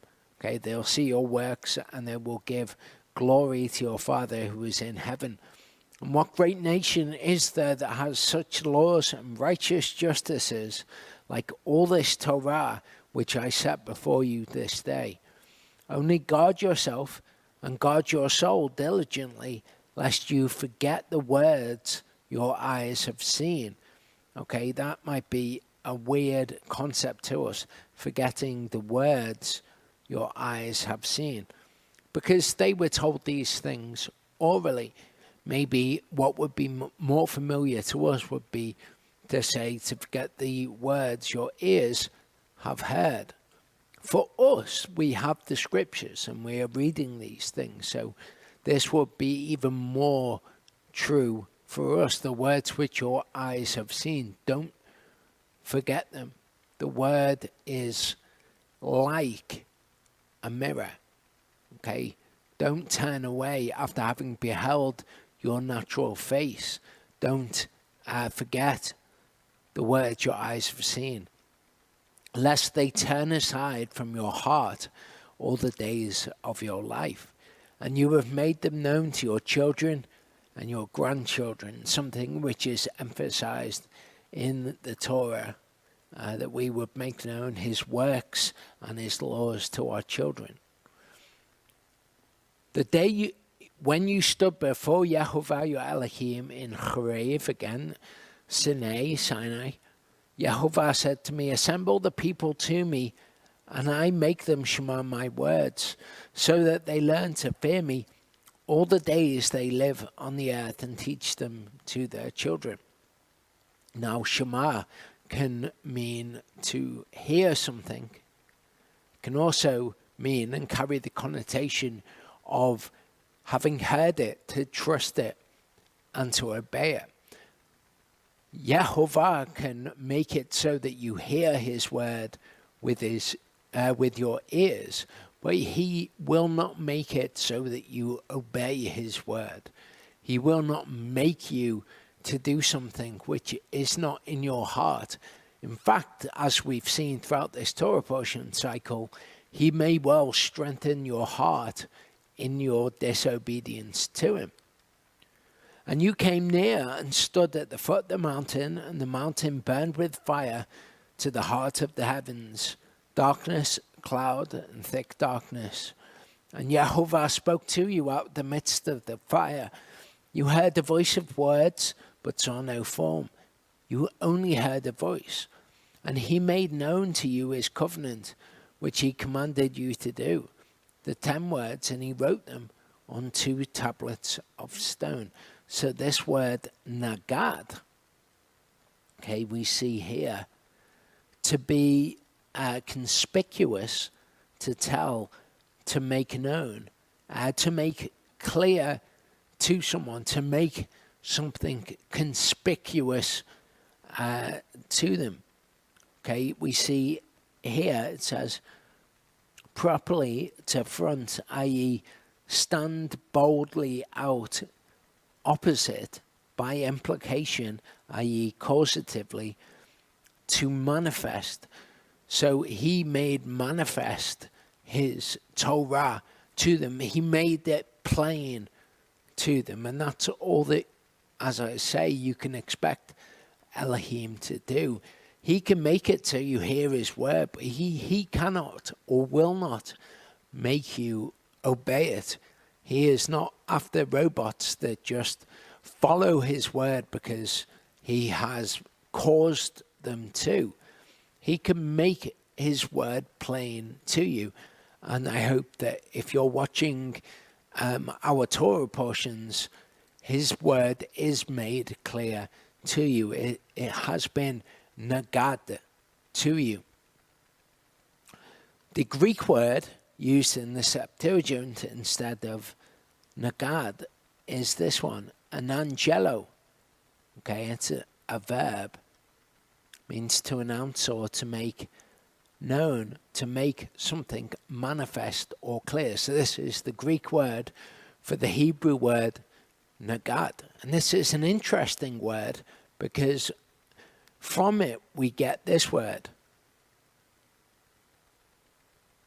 evangelo. Okay, and we think of being an evangelist. This is a verb. This is what an evangelist does, to bring good news, to announce glad tidings. So what we're told is that Yehovah evangelized his word to the children of Israel. Someone who is an evangelist nagads the good news. And this is what Yehovah did here to the children of Israel when he revealed his Torah to them, as we're told in Hebrews 4:11, or 4:2 rather. For indeed the good news was brought to us as well as to them. The gospel was brought to us as it was to them. We are told that Yehovah did this, that he nagaded his word to them, the good news. But the word which they heard did not profit them, not having been mixed with belief in those who heard it. So again, the fractal that we saw before, you will be tested as to your belief. They received the good news. It was made clear to them what it was. They were made to hear the words. The thing that was missing in them was belief. And that, again, is an element of the test. The word is made clear to you so that you can make a decision whether to do it or not. In Luke 13:22-23, it says, and someone said to Yeshua, Master, are there few who are being saved? And he said to them, strive to enter through the narrow gate, because many, I say to you, shall seek to enter in and shall not be able. What does Yez Sara'el mean? He who saras with Ale, he who strives with Elohim. Strive to enter in. The word will be made clear to you, and if you believe it, you strive for it, and you do it, then the promises will be given to you, and you will be an heir of the promises.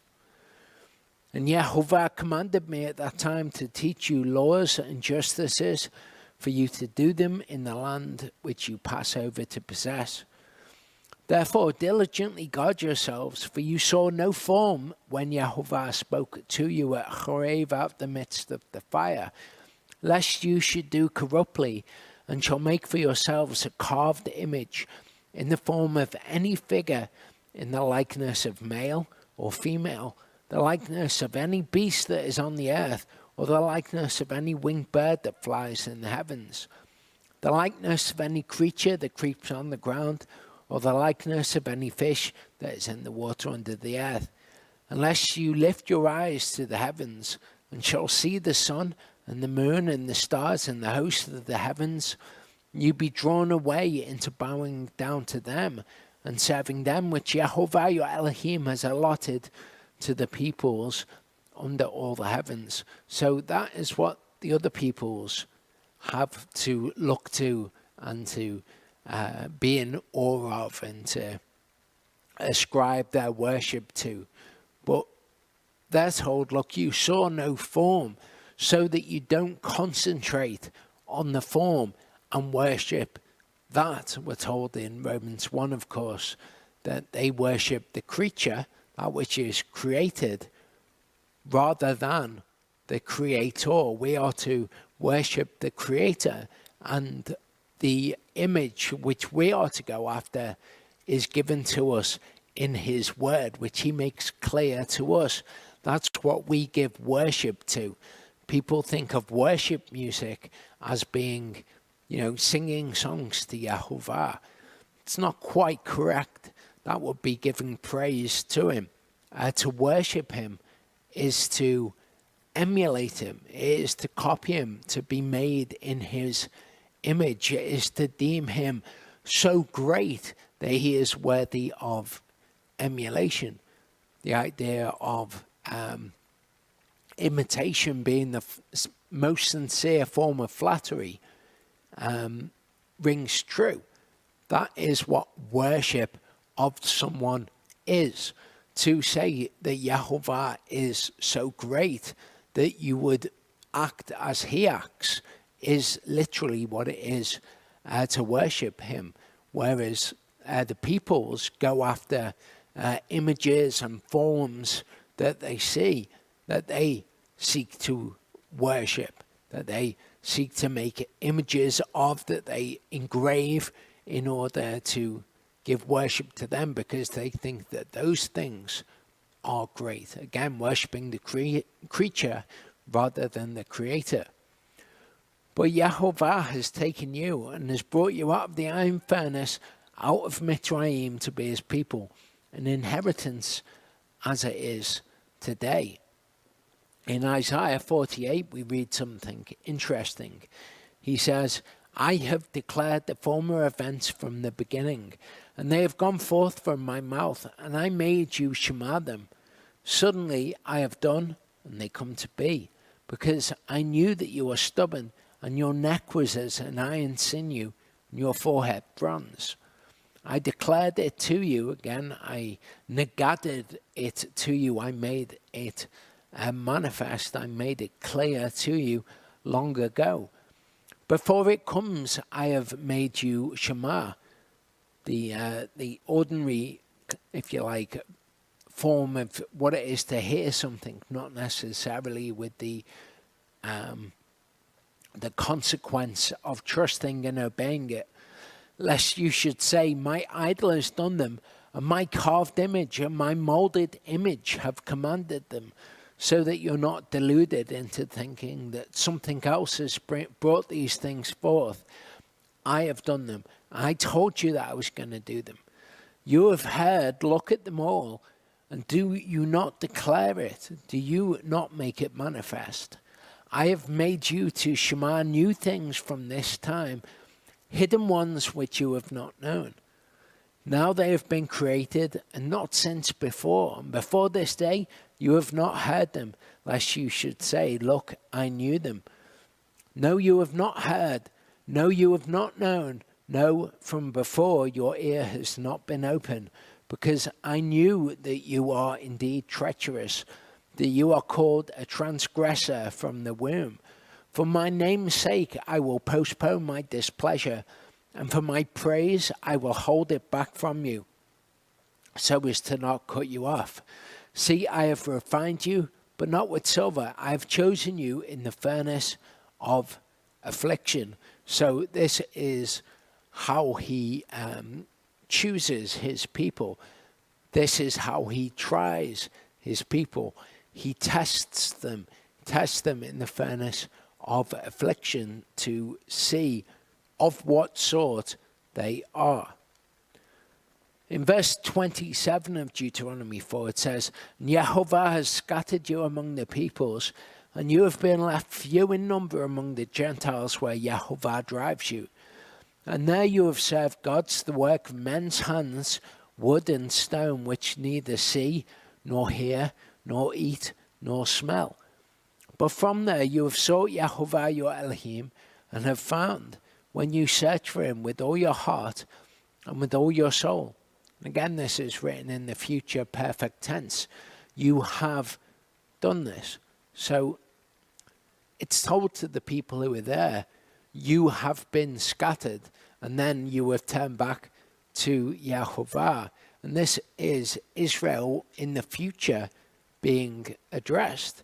We have been scattered among the people, so rather we are scattered, our forefathers having been scattered. Now we as Israel are scattered among the people. And Yehovah says, from there you have sought Yehovah your Elohim. That is true of us, just as it's true of people in our past, Moshe's future, and it will be true of people in our future as well. And Elohim declares it to be so. Verse 30 says, in your distress, when all these words have found you in the latter days, then you have returned to Yehovah your Elohim and have obeyed his voice, have shemad his voice. For Yehovah your Elohim is a compassionate El.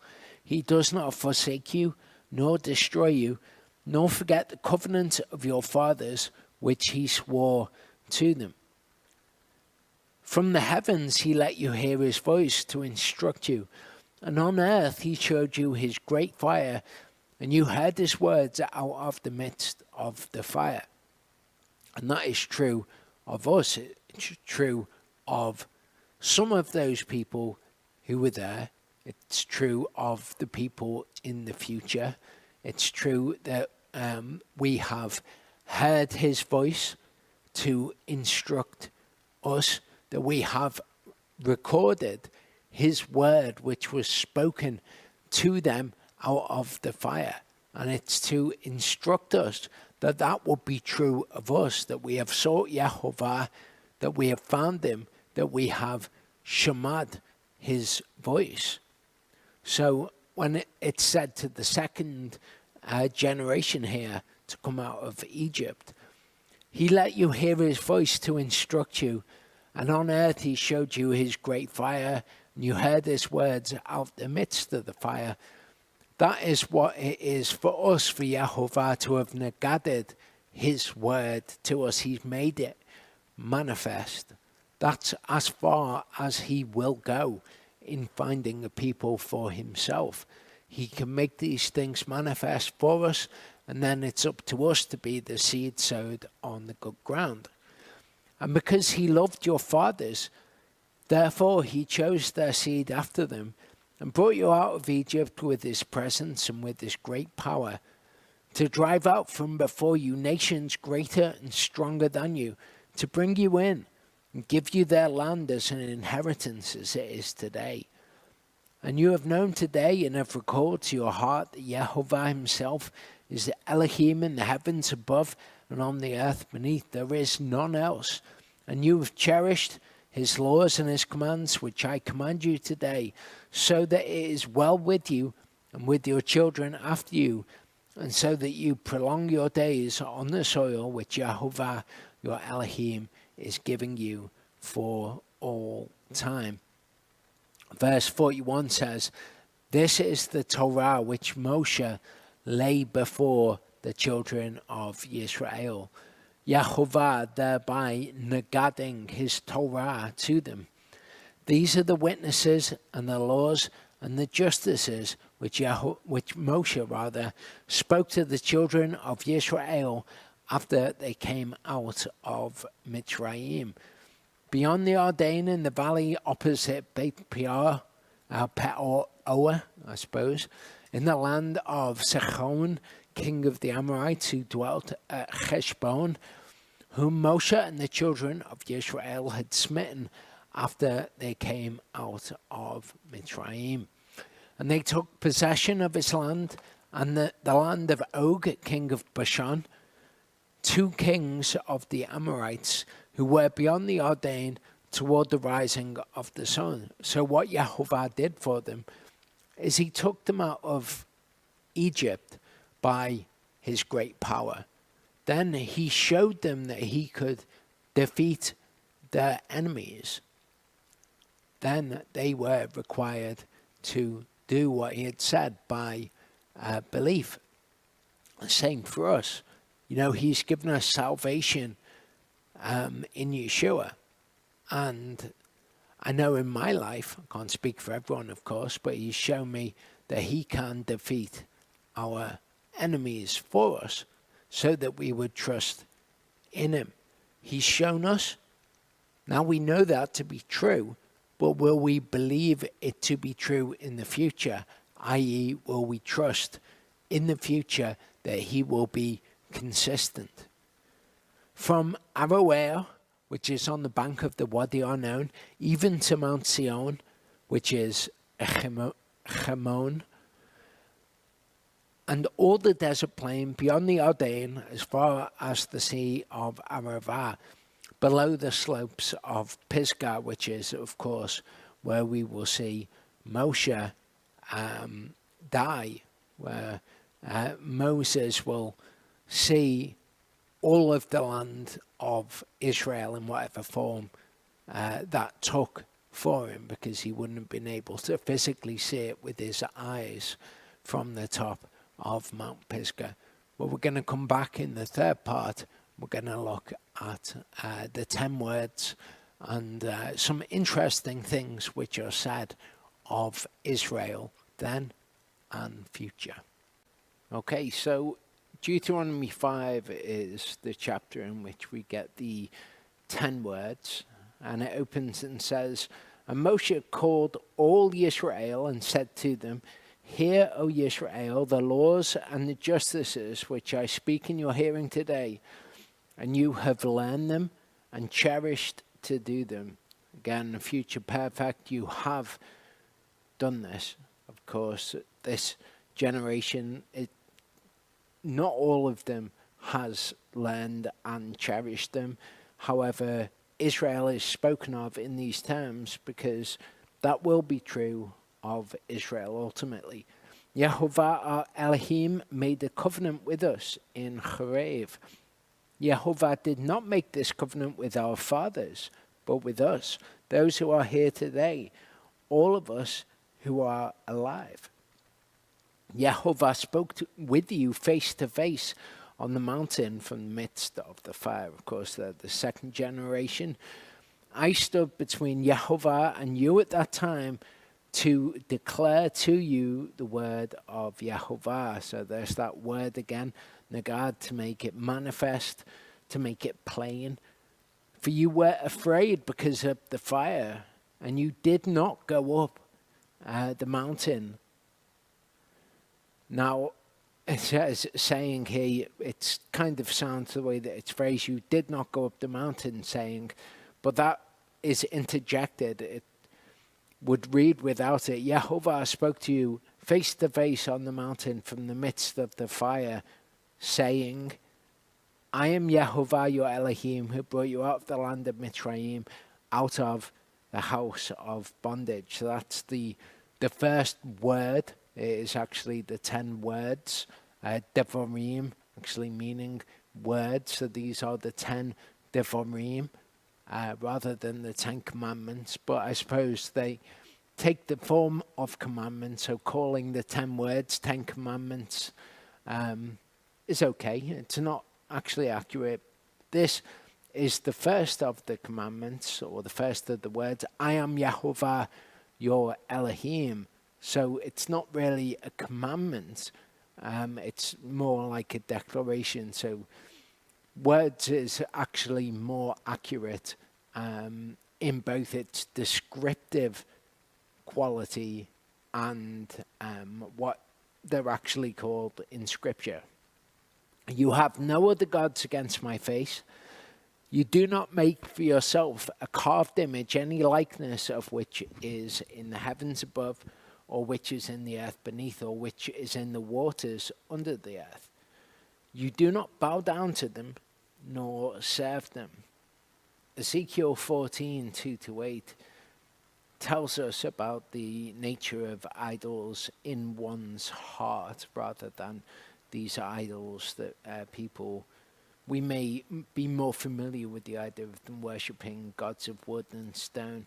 It says, and the word of Yehovah came to me, saying, Son of man, these men have set up idols in their hearts and have put the stumbling block of their iniquity before their face. That's what they pay heed to. That is the thing to which they give their attention, their focus, their worship. Should I let them inquire of me at all? Therefore speak to them, and you shall say to them, Thus said the Master Yehovah, every one of the house of Israel who sets up his idols in his heart and puts the stumbling block of his iniquity before his face, and shall come to the prophet, I, Yehovah, shall answer him who comes according to his many idols, in order to lay hold of the house of Israel by their heart, for they have become estranged from me by their idols, all of them. And if you have idols in your heart, this is what it will cause you to do, to become estranged from Yehovah, and rather to have the stumbling block of your iniquity before your face. Therefore say to the house of Israel, Thus said the Master Yehovah, repent and turn back from your idols, and turn back your faces from all your abominations. For anyone of the house of Israel, or of the strangers who sojourn in Israel, who separates himself from me, and sets up idols in his heart, and puts the stumbling block of his iniquity before his face, I shall come to a prophet to inquire of him concerning me. I, Yehovah, shall answer him myself. And I shall set my face against that man, and make him a sign and a proverb, and I shall cut him off from the midst of my people, and you shall know that I am Yehovah. So this is what having idols in one's heart does. It separates you from Yehovah, and they become the object of your attention. They are the thing which you are serving rather than Yehovah. And many things can become idols in people's lives. Drugs can become idols in people's lives. Smoking can become idols, an idol in your life, in one's life. So look at your life and critically assess the things to which you give attention, and whether or not they separate you from Yehovah, whether while you're doing that you are separate from Yehovah. You don't want to be somebody who dips in and out of having Yehovah before your face, so to speak. And it can be anything. Here it is described as your iniquity.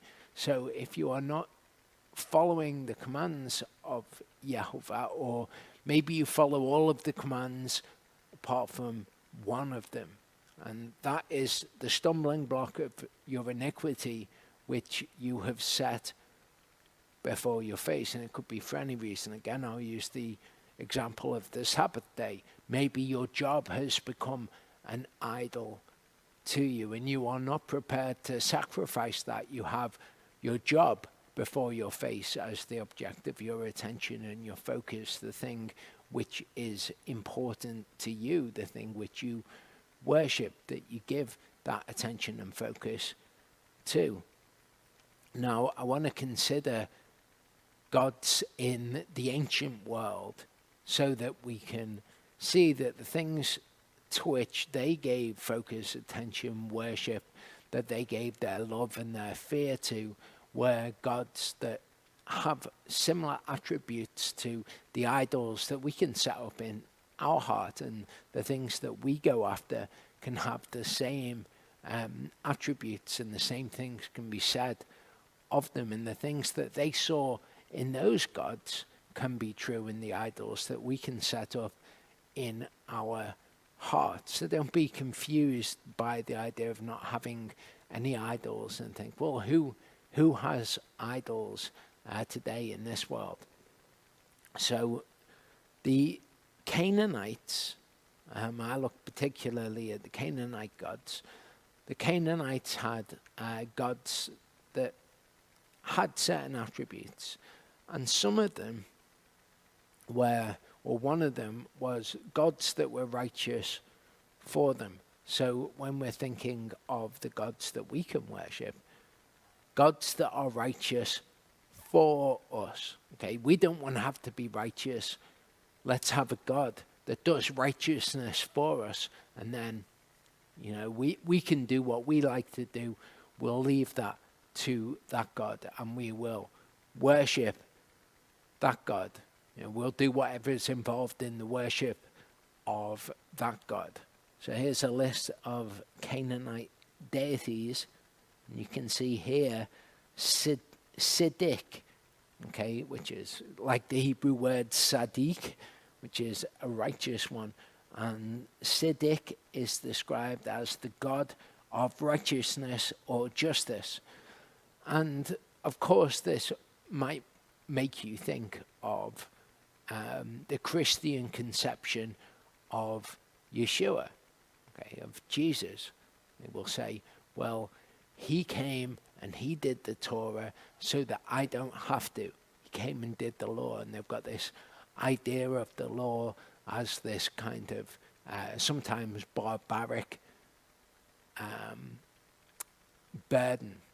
That's kind of how they say it. They don't truly understand what the law is, and they will say, he came and he did righteousness, and now when I die, even though I do unrighteousness, Yehovah will look upon me and he will see Jesus, and he'll see his righteousness, and that's what covers me, is Jesus' righteousness. This next slide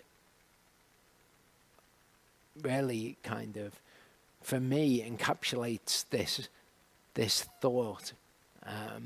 This is a Christian song, and it's to me it's abhorrent, because I see in it these kind of false gods and the false teachings about Yeshua.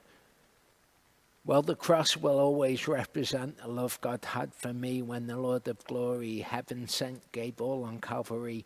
Just for me, Jesus came and did it just for me. Which is, of course, wrong in many aspects. But there's this idea that Yeshua came and he did righteousness for us, as if righteousness is something which, only God would attain to. Let's leave doing righteousness to Jesus. He was the only one who was able to do the law, so let's leave it to him. He is, of course, the only one who did it perfectly. the only one who was without sin, and that is true. But that is only a kernel of truth to the idea that he is the only one who can do it. Gods that merely require one to appear righteous to men. And this is an aspect of the worship of God that we see in the Pharisees and the Sadducees, who wear whitewashed tombs. So to them, they thought that they were worshipping God, and that what was necessary and what was important is their appearance, how they were outwardly. And we see this in Canaanite religion also. But 1 John 3, 5-7 tells us, he was manifested to take away our sins, and in him there is no sin. Everyone staying in him does not sin. Everyone sinning has neither seen him nor known him. Little children, let no one lead you astray. The one doing righteousness is righteous, even as he is righteous. So this kind of dispels the myth, both of gods that do righteousness for us and of gods that require us only to appear righteous unto men. What all of the scripture is about is a return to the ancient ways, the correct way of doing things. The Hebrew concept of evil, ra, is when something is not fulfilling its purpose. The idea that we see in the scriptures, if I was to paraphrase it, is that we would turn from doing things perversely or profanely, and that we would return to doing things as Yehovah designed people to do, as things would operate correctly. So we are turning from going astray off on our own way back to the way in which things were designed to work. So just understanding that makes a nonsense of the idea of a God that does things the right way for you, but you yourself don't have to do that. Matthew 23, 1-5 says, Then Yeshua spoke to the crowds and to his disciples, saying, The scribes and the Pharisees sit on the seat of Moshe. Therefore, whatever they say to you, to guard and do. But do not do according to their works, for they say and do not do. For they bind heavy burdens hard to bear and lay them on men's shoulders. But with their finger they do not wish to move them. And they do all their works to be seen by men. And they make their tefillin wide and lengthen the zitziot of their garments. So to certain people, this idea makes sense. Okay, that they don't understand the essence of what is being achieved by Yehovah, what he is returning us to, and they're kind of very stuck in this world and the cause and effect nature of the world, the causative nature of the world. And so they think, well, as long as I'm doing something and the appearance is this to other people, then it's achieved what it was supposed to achieve. What is the difference between the world going on as it does and me actually having changed, and the world thinking that I have changed? It's kind of the same thing. Okay, the other thing that we see commonly in pagan religions, that we see in Christianity, and that we certainly saw in the Canaanite religion, is the idea of gods that are appeased. And in say Islam, for example, you will see the cutting of the flesh, bloodletting, and this being a way of atoning, if you like, the shedding of one's own blood, okay, which is diametrically opposed to the scriptural idea of Yeshua's blood being shed, and that enabling you to come in repentance and restoration being made between you and God, and you being given that second chance to come in repentance. Micah 6:6-8 nicely sums up what is required. With what shall I come before Yehovah, bow myself before the high Elohim? Shall I come before him with burnt offerings, with calves a year old? Is Yehovah pleased with thousands of rams or 10,000 rivers of oil? Shall I give my firstborn for my transgression, the fruit of my body, for the sin of my soul? So I'm going to continue on with my transgression. I'm going to continue on with the sin of my soul. Is what Yehovah wants some kind of offering, as if that's going to then make all of that okay? No, what Yehovah wants, simply put, is repentance, is to be humble before him, to humble yourself before his word, to do what he has said to do and to return to it. He has declared to you, O man, what is good, and what does Yehovah require of you? But to do right, to love kindness, and to walk humbly with your Elohim. And it's this idea of appeasement which leads to the false idea that we see in Christianity, unfortunately, or regrettably, rather, Fortune, being an inappropriate concept for us to consider. Gods that want religious rites rather than specific obedience. Okay, so there's kind of the same sort of flavor of God's being appeased in this. It comes from the same sort of place. People thinking, well, I can do things which aren't obedience, and that is what Yehovah is after.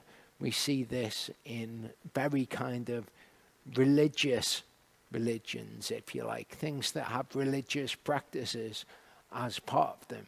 You've got to do this, and then you've got to do that, and you've got to do that, none of which is in the Bible. We see Yehovah is, when he gives us things to do that are very specific, okay, it's not because they're religious works that need to be done.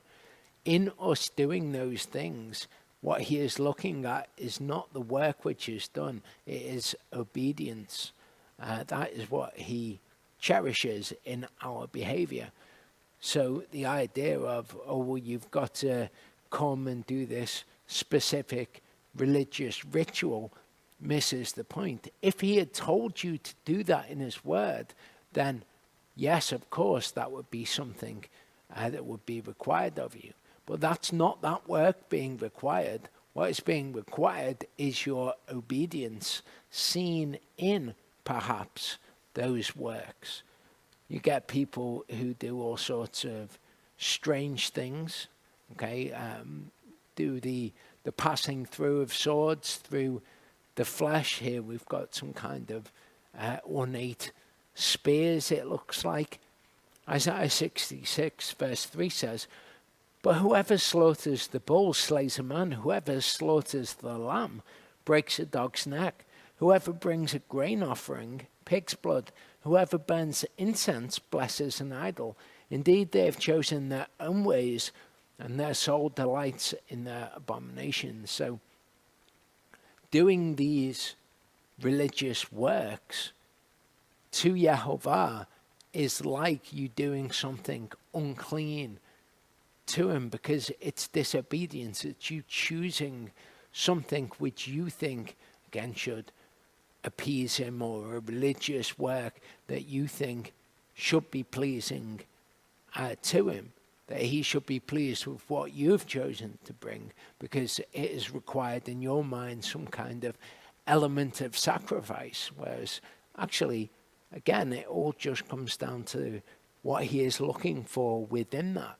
He's looking for obedience to the word. That's the only part of it which is relevant to him. If he tells you to give to the poor, He is able to make rich and poor. He doesn't need you to be that vessel for his will. If he wanted to make someone rich, he could make them rich. That's not the important thing in what he is asking you to do. The only important thing is your obedience. When he asks us to afflict our souls on Yom Kippur, he doesn't want us to be miserable. What he wants and what he looks for in our actions is that we have done what he has said, even if it is to our detriment. That again is what we were looking at, the testing of one's faith. Amos 5, 21 to 27 says, I have despised your festivals, and I am not pleased with your assemblies. Though you offer me burnt offerings and your grain offerings, I do not accept them, nor do I look on your fat and peace offerings. Take away from me the noise of your songs, for I do not hear the sound of your stringed instruments. And let justice roll on like water, and righteousness like a mighty stream. You brought me sacrifices and meal offerings in the wilderness for 40 years, O house of Israel.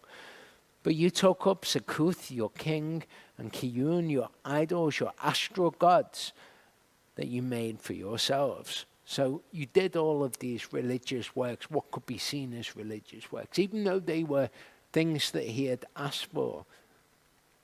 But what they were going after was their own idols, and then they were bringing these things to him as if they were going to appease him, as if what he was looking for in them was the things in and of themselves. Therefore I have sent you into exile beyond Damascus, said Yehovah Elohim Sabaoth, his name. So when you come and you sing songs before him, or whatever it is, when you assemble in his name, what he is looking for is not for a lot of people to sing to him. If he wanted people to sing to him, he could create a bunch of people who all they did was sing. He's not looking for the songs. What he is looking for is those people of their own free will who have chosen life and good rather than death and evil, who recognize who he is, who love who he is and choose that rather than the idols in their own hearts. Colossians 2, 6 to 23 says, Therefore, as you accepted Messiah, Yeshua the Master, walk in him, having been rooted and built up in him and established in the belief as you were taught, overflowing in it with thanksgiving. See to it that no one makes a prey of you through philosophy and empty deceit, according to the tradition of men, according to the elementary matters of the world, and not according to Messiah. Because in him dwells all the completeness of divinity bodily. And you have been made complete in him who is the head of all principality and authority. In him you were also circumcised with the circumcision not made with hands, in the putting off of the body of the sins of the flesh by the circumcision of Messiah, that your heart, that your ears would be circumcised, that you would be obedient to him, not any of this tradition of man, these religious works. Having been buried with him in baptism, in which you were also raised with him through the belief in the working of Elohim, who raised him from the dead. And you, being dead in your trespasses and the uncircumcision of your flesh, he has made alive together with him, having forgiven you all trespasses, having blotted out the certificate of debt against us by the dogmas which stood against us. He has taken it out of the way and nailed it to the cross. Having stripped the principalities and the authorities, he made the public display of them, having prevailed over them in it. So all of the dogma, all of the additions to the word, he made a show of those authorities. Let no one therefore judge you in eating or drinking, or in respect of a festival or a new moon or Sabbaths, or of a new month, Chodesh. So what this is saying, as we've said before, it's not saying don't let Elohim judge you in breaking his Sabbaths and in the observance of the things which he requires of you. Let no man judge you in those things. Don't let them judge you according to the way that they say that you should do it. Stick to the head, who is Messiah, because if you stick to the word and what the word says to do, then that achieves what it is supposed to achieve, and you show your obedience through doing those things. Yehovah is not after, whatever things men do in order to impress him, or, thousands of bulls offered to him as a burnt offering. Those things are only of importance to him if they are accompanied by obedience, or if they are founded on obedience. They're done because he has asked you to do them. Don't be led astray by the philosophy of men with all of their extra things that they think should be impressive to Elohim, probably because it would be impressive to them, and they think, what would I want if I was king? I would want, all of these people worshipping me in this particular way. Maybe people fasting, whatever, things that men say, this is something that should please Elohim. This is something which should stand out to him as I am somebody who worships him. Yehovah looks upon all of that and he says, all of this is just noise to me. It annoys me. I don't want any of that unless it's accompanied by obedience. Unless you're doing it because I've told you to, all you're doing is things which are pleasing to your flesh. It says these things are a shadow of what is to come, but the body of the Messiah. So the Sabbath, the new moons, the new months, the Chodeshim, all of these things, what we are to eat and drink, anything which is instructed by the word, are a shadow of what is to come. But the body of the Messiah, okay, so all of them are the word, which is what Yeshua was made flesh. So let no one deprive you of the prize, one who takes delight in false humility and worship of angels, taking his stand on what he has not seen, puffed up by his fleshly mind. So all those things that we might think, oh, I'm doing this because the flesh doesn't like it.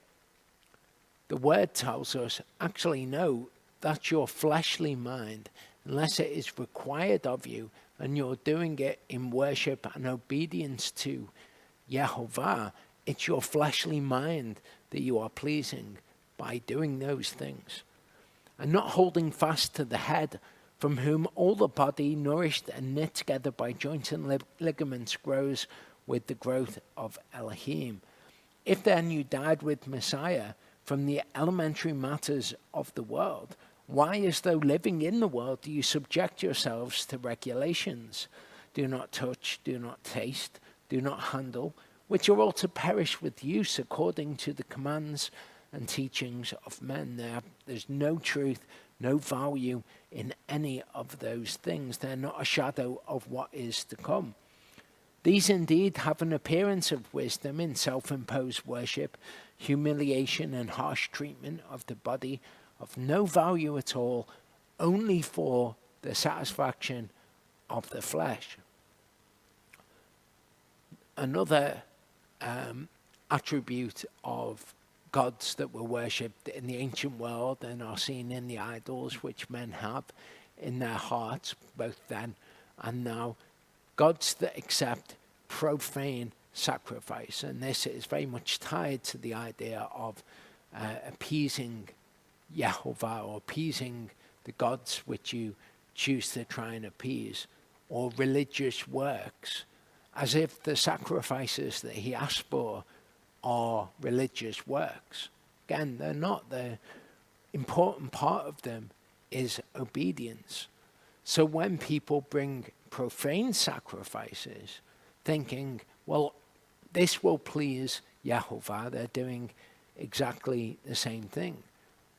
The slaughtering of something that is unclean, as if you would offer that on the altar to Yehovah. So when you try to change what he asks you for, and then to present that as a sacrifice before him, to say, I know that you asked me to do Sukkot for 7 nights, dwelling in tents, but I have chosen to, as the king did, Jeroboam, do it on the 15th day of the 8th month, or do it from the 16th day of the 7th month to the 19th day. Whatever. It's offering a profane sacrifice. Thinking that you are changing Yehovah's word is not also offering him a clean or an acceptable sacrifice. It is what the word describes as profaning his name, profaning the offerings, offering him a profane sacrifice. And you will be able to find false gods that will accept these sacrifices. And if you set up an idol in your heart, you can call that idol Yehovah, and you can get what he likes and what he doesn't like from the scriptures. If you, at the last minute, profane what he has asked you for, then it is an idol.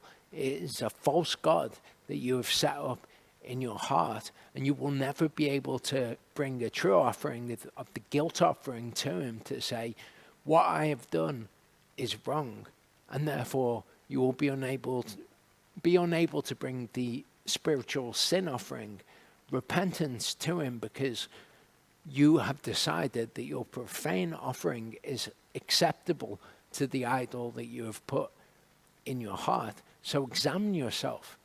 Examine, are the things which I bring to Elohim, am I bringing them to Yehovah, or have I created an idol in my heart that accepts these profane sacrifices from me, and that I am happy to serve because it doesn't require of me to recognize something that I've done that is wrong, and therefore it doesn't require me to repent and turn back to what is correct, to turn from evil, to turn from ra, to turn from that which is not fulfilling the purpose for which it was designed and created.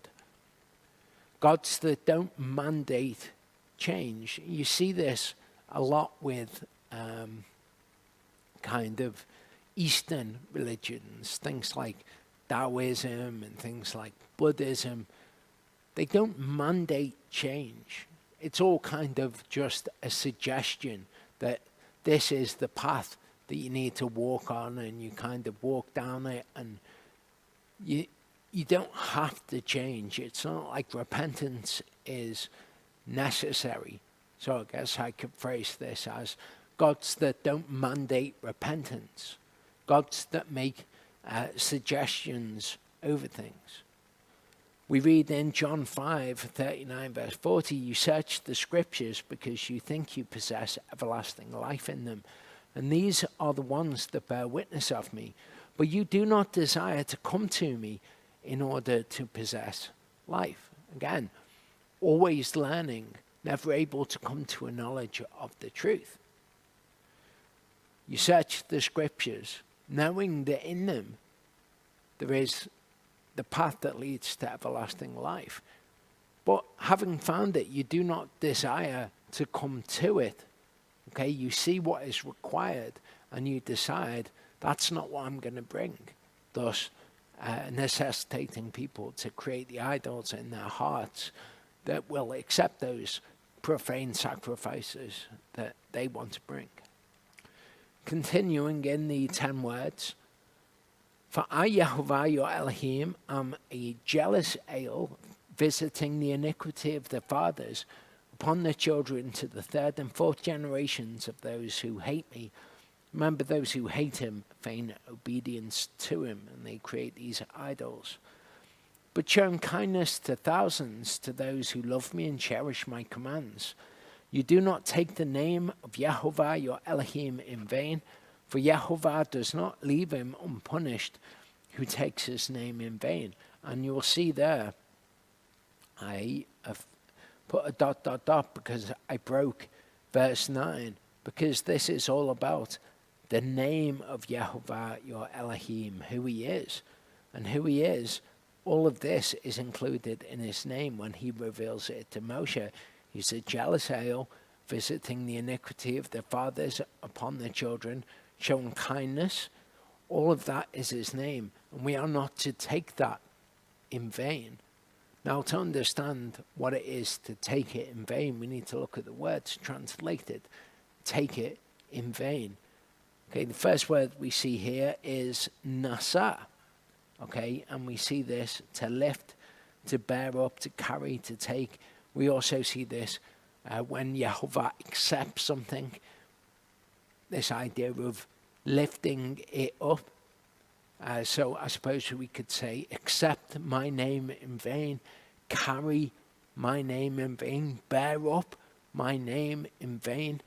So when we come to him, we are not to take his name in vain, or count it as worthless, as we will see. So the idea that he punishes those who hate him, who include those who feign obedience, but he shows kindness to those who love him, who do his word, who have faith in him, is intrinsic to the idea of taking his name in vain. When we come to him, we take that. If we count that of little worth, we lightly esteem that, then we are taking his name, which is to punish those who hate him and show kindness to those who love him. We're kind of taking it as worthless. We see this word shav here. This is what is translated as vain, emptiness, vanity, falsehood. So it's kind of taking his name as nothing. And the Hebrew actually says leshav. So it's bearing up his name or accepting his name. And then the lamed prefix to words means to or from. So it's to vanity or to worthlessness. We see Gesenius. So I'm not going to go into all of the linguistics that he speaks of here. With the furtive sekel, which is a vowel. Instead, we can see, looking at this superficially, falsehood, a lie, emptiness, vanity, nothingness. So I would perhaps translate this: you do not carry the name of Yehovah your Elohim to worthlessness. Okay, we don't take the fact that he is he who punishes those who feign obedience to him, and he loves those and shows kindness to those who love him. We don't take that name, who he is, to worthlessness or as a vanity or as a lie. To truly translate this would be difficult to put it in English words, but I hope that you can see the concepts surrounding this. This is what we do. Taking his name in vain is not saying, oh my God. That's not taking his name in vain. Instead, it's taking his name upon you, bearing it up, accepting his name as the one who, those who hate him, those who feign obedience to him, who he punishes those people, and he shows kindness to those who love him, taking that to worthlessness or as a vanity or as a lie. Verse 12 says, cherish the Sabbath day to set it apart as Yehovah your Elohim commanded you. 6 days you labor and have done all your work, but the seventh day is a Sabbath of Yehovah your Elohim. You do not do any work, you, nor your son, nor your daughter, nor your male servant, nor your female servant, nor your ox, nor your donkey, nor any of your cattle, nor your stranger who is within your gates, so that your male servant, your female servant, rest as you do. So you have no one to work for you either. And you have remembered that you were a slave in the land of Mitzrayim, and that Yehovah your Elohim brought you out from there by a strong hand and by an outstretched arm. Therefore Yehovah your Elohim commanded you to observe the Sabbath day. So you don't plow, you don't sow, you don't do any work, you don't bear up heavy burdens, you don't buy, you don't sell. These are all things that we see throughout the scriptures. Without going into all of that in detail, one thing I do want to point out is it says the seventh day. And we see in the book of Matthew that following on from the Sabbath day, the seventh day is the first day of the week. So we get that pattern of you've got 7 days. What happens after the seventh day? Well, we see you have the first day after the seventh day. The lunar Sabbath and teachings like that miss this absolutely essential component of the Sabbath day, that it's the seventh. 6 days you do work, and then on the seventh you rest. And we see that Yeshua, he is keeping the Sabbath on the same day that the Pharisees and the Sadducees in his time were keeping the Sabbath. You know, they come to him and they say, why are you doing these things on the Sabbath day? We read it on the Sabbath day that he's walking in the grain fields, and the Pharisees and the Sadducees come to him and they question him about what he's doing on the Sabbath day. So they have the same reckoning of when the Sabbath day is. And when was the Sabbath day kept? In that time, it was kept from what we would call Friday sundown to Saturday sundown. That is what the Sabbath day is. That's when we know the seventh day is, because Yeshua kept it as the seventh day. And then what do we have after the seventh day? The first day. And the count begins again. It's very easy for us to reckon the Sabbath day. All of these complicated ideas about how to reckon the Sabbath day just don't stand up to scrutiny. Respect your father and your mother, as Yehovah your Elohim has commanded you, so that your days are prolonged, and so that it is well with you. Paul describes this as the first command with a promise, so that your days are prolonged, so that it is well with you, on the soil which Yehovah your Elohim is giving you. You do not murder, you do not commit adultery, you do not steal, you do not bear false witness against your neighbor, you do not covet your neighbor's wife, nor do you desire your neighbor's house, his field, nor his male servant, nor his female servant, nor his ox, nor his donkey, or whatever belongs to your neighbor. Anything that your neighbor has is or has been given to them by Yehovah.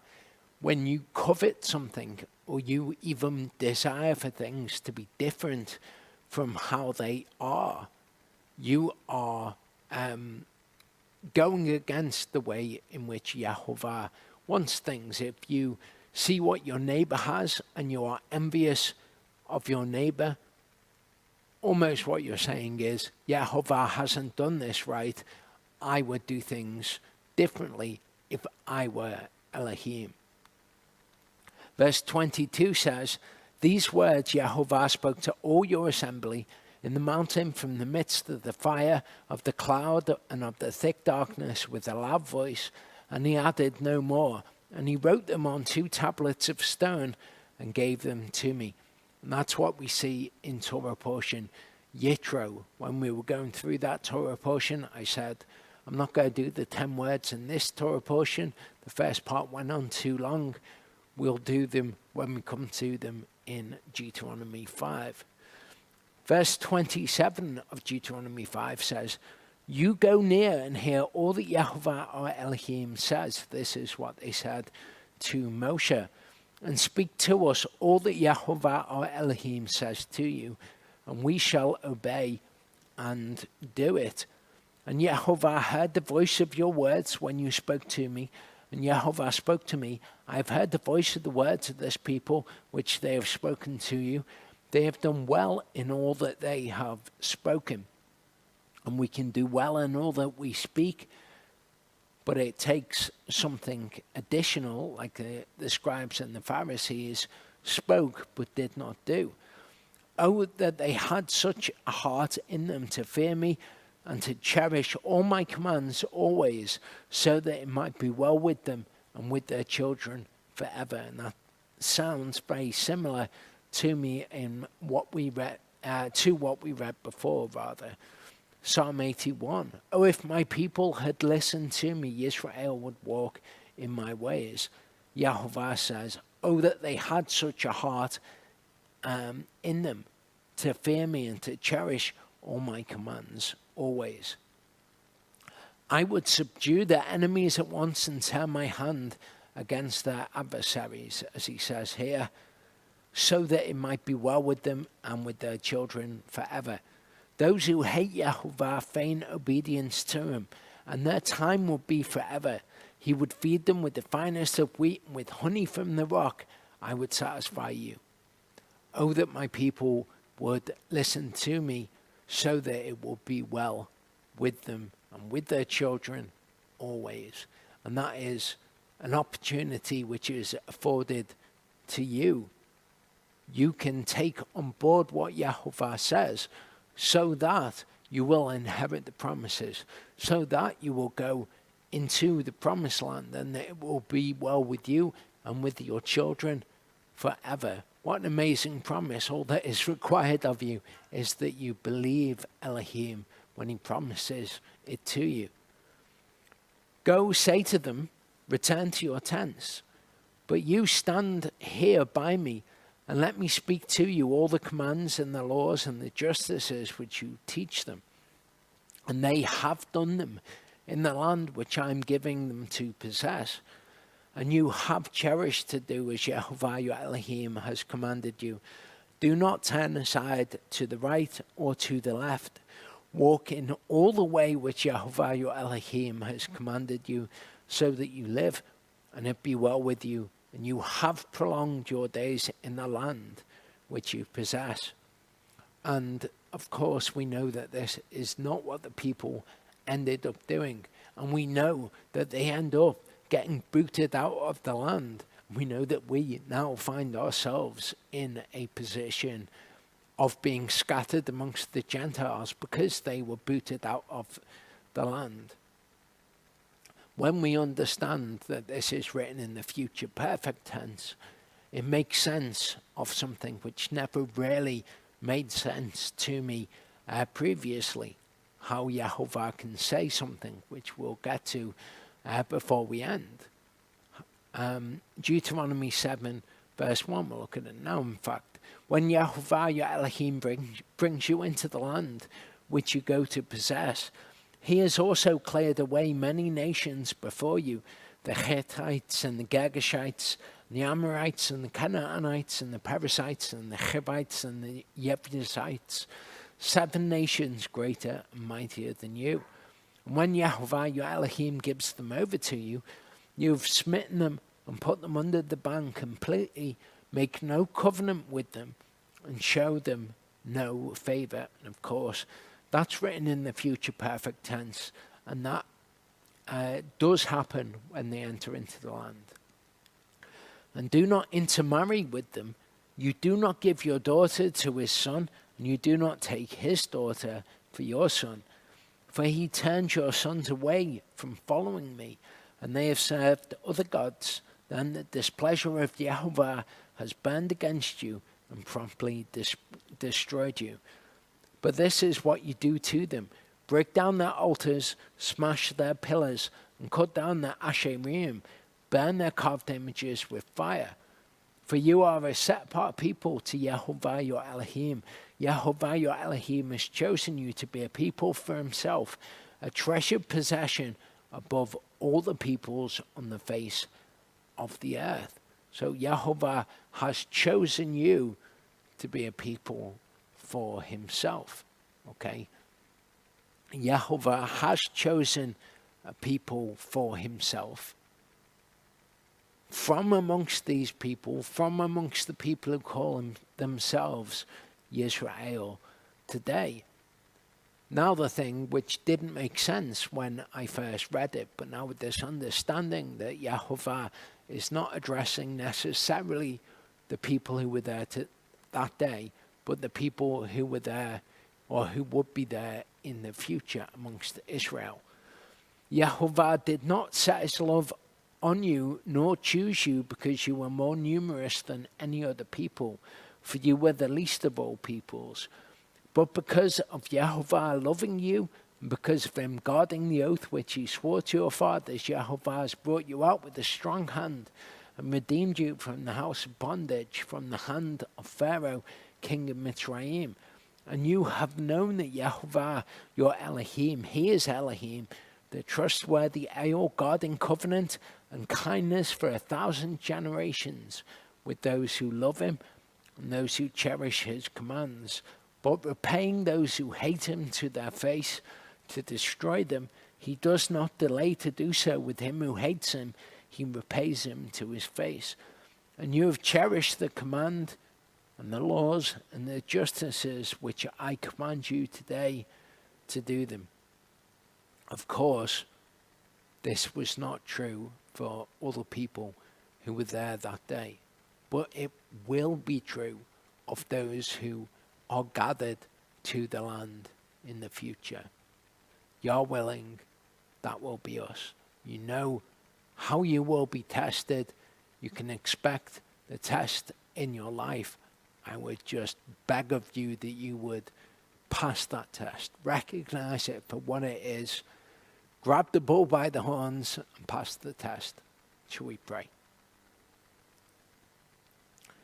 Father, I thank you that you've given us clear instruction, that you do negad your word to us, that it is made plain, it's made manifest to us, that you do everything on your side of the covenant, that there is nothing more that you could do for us. I pray, Father, that you would help us when we are weak, and that you would strengthen us by your Spirit, and that you would bring us to you, that we might dwell with you in your kingdom. Thank you, Father. Amen.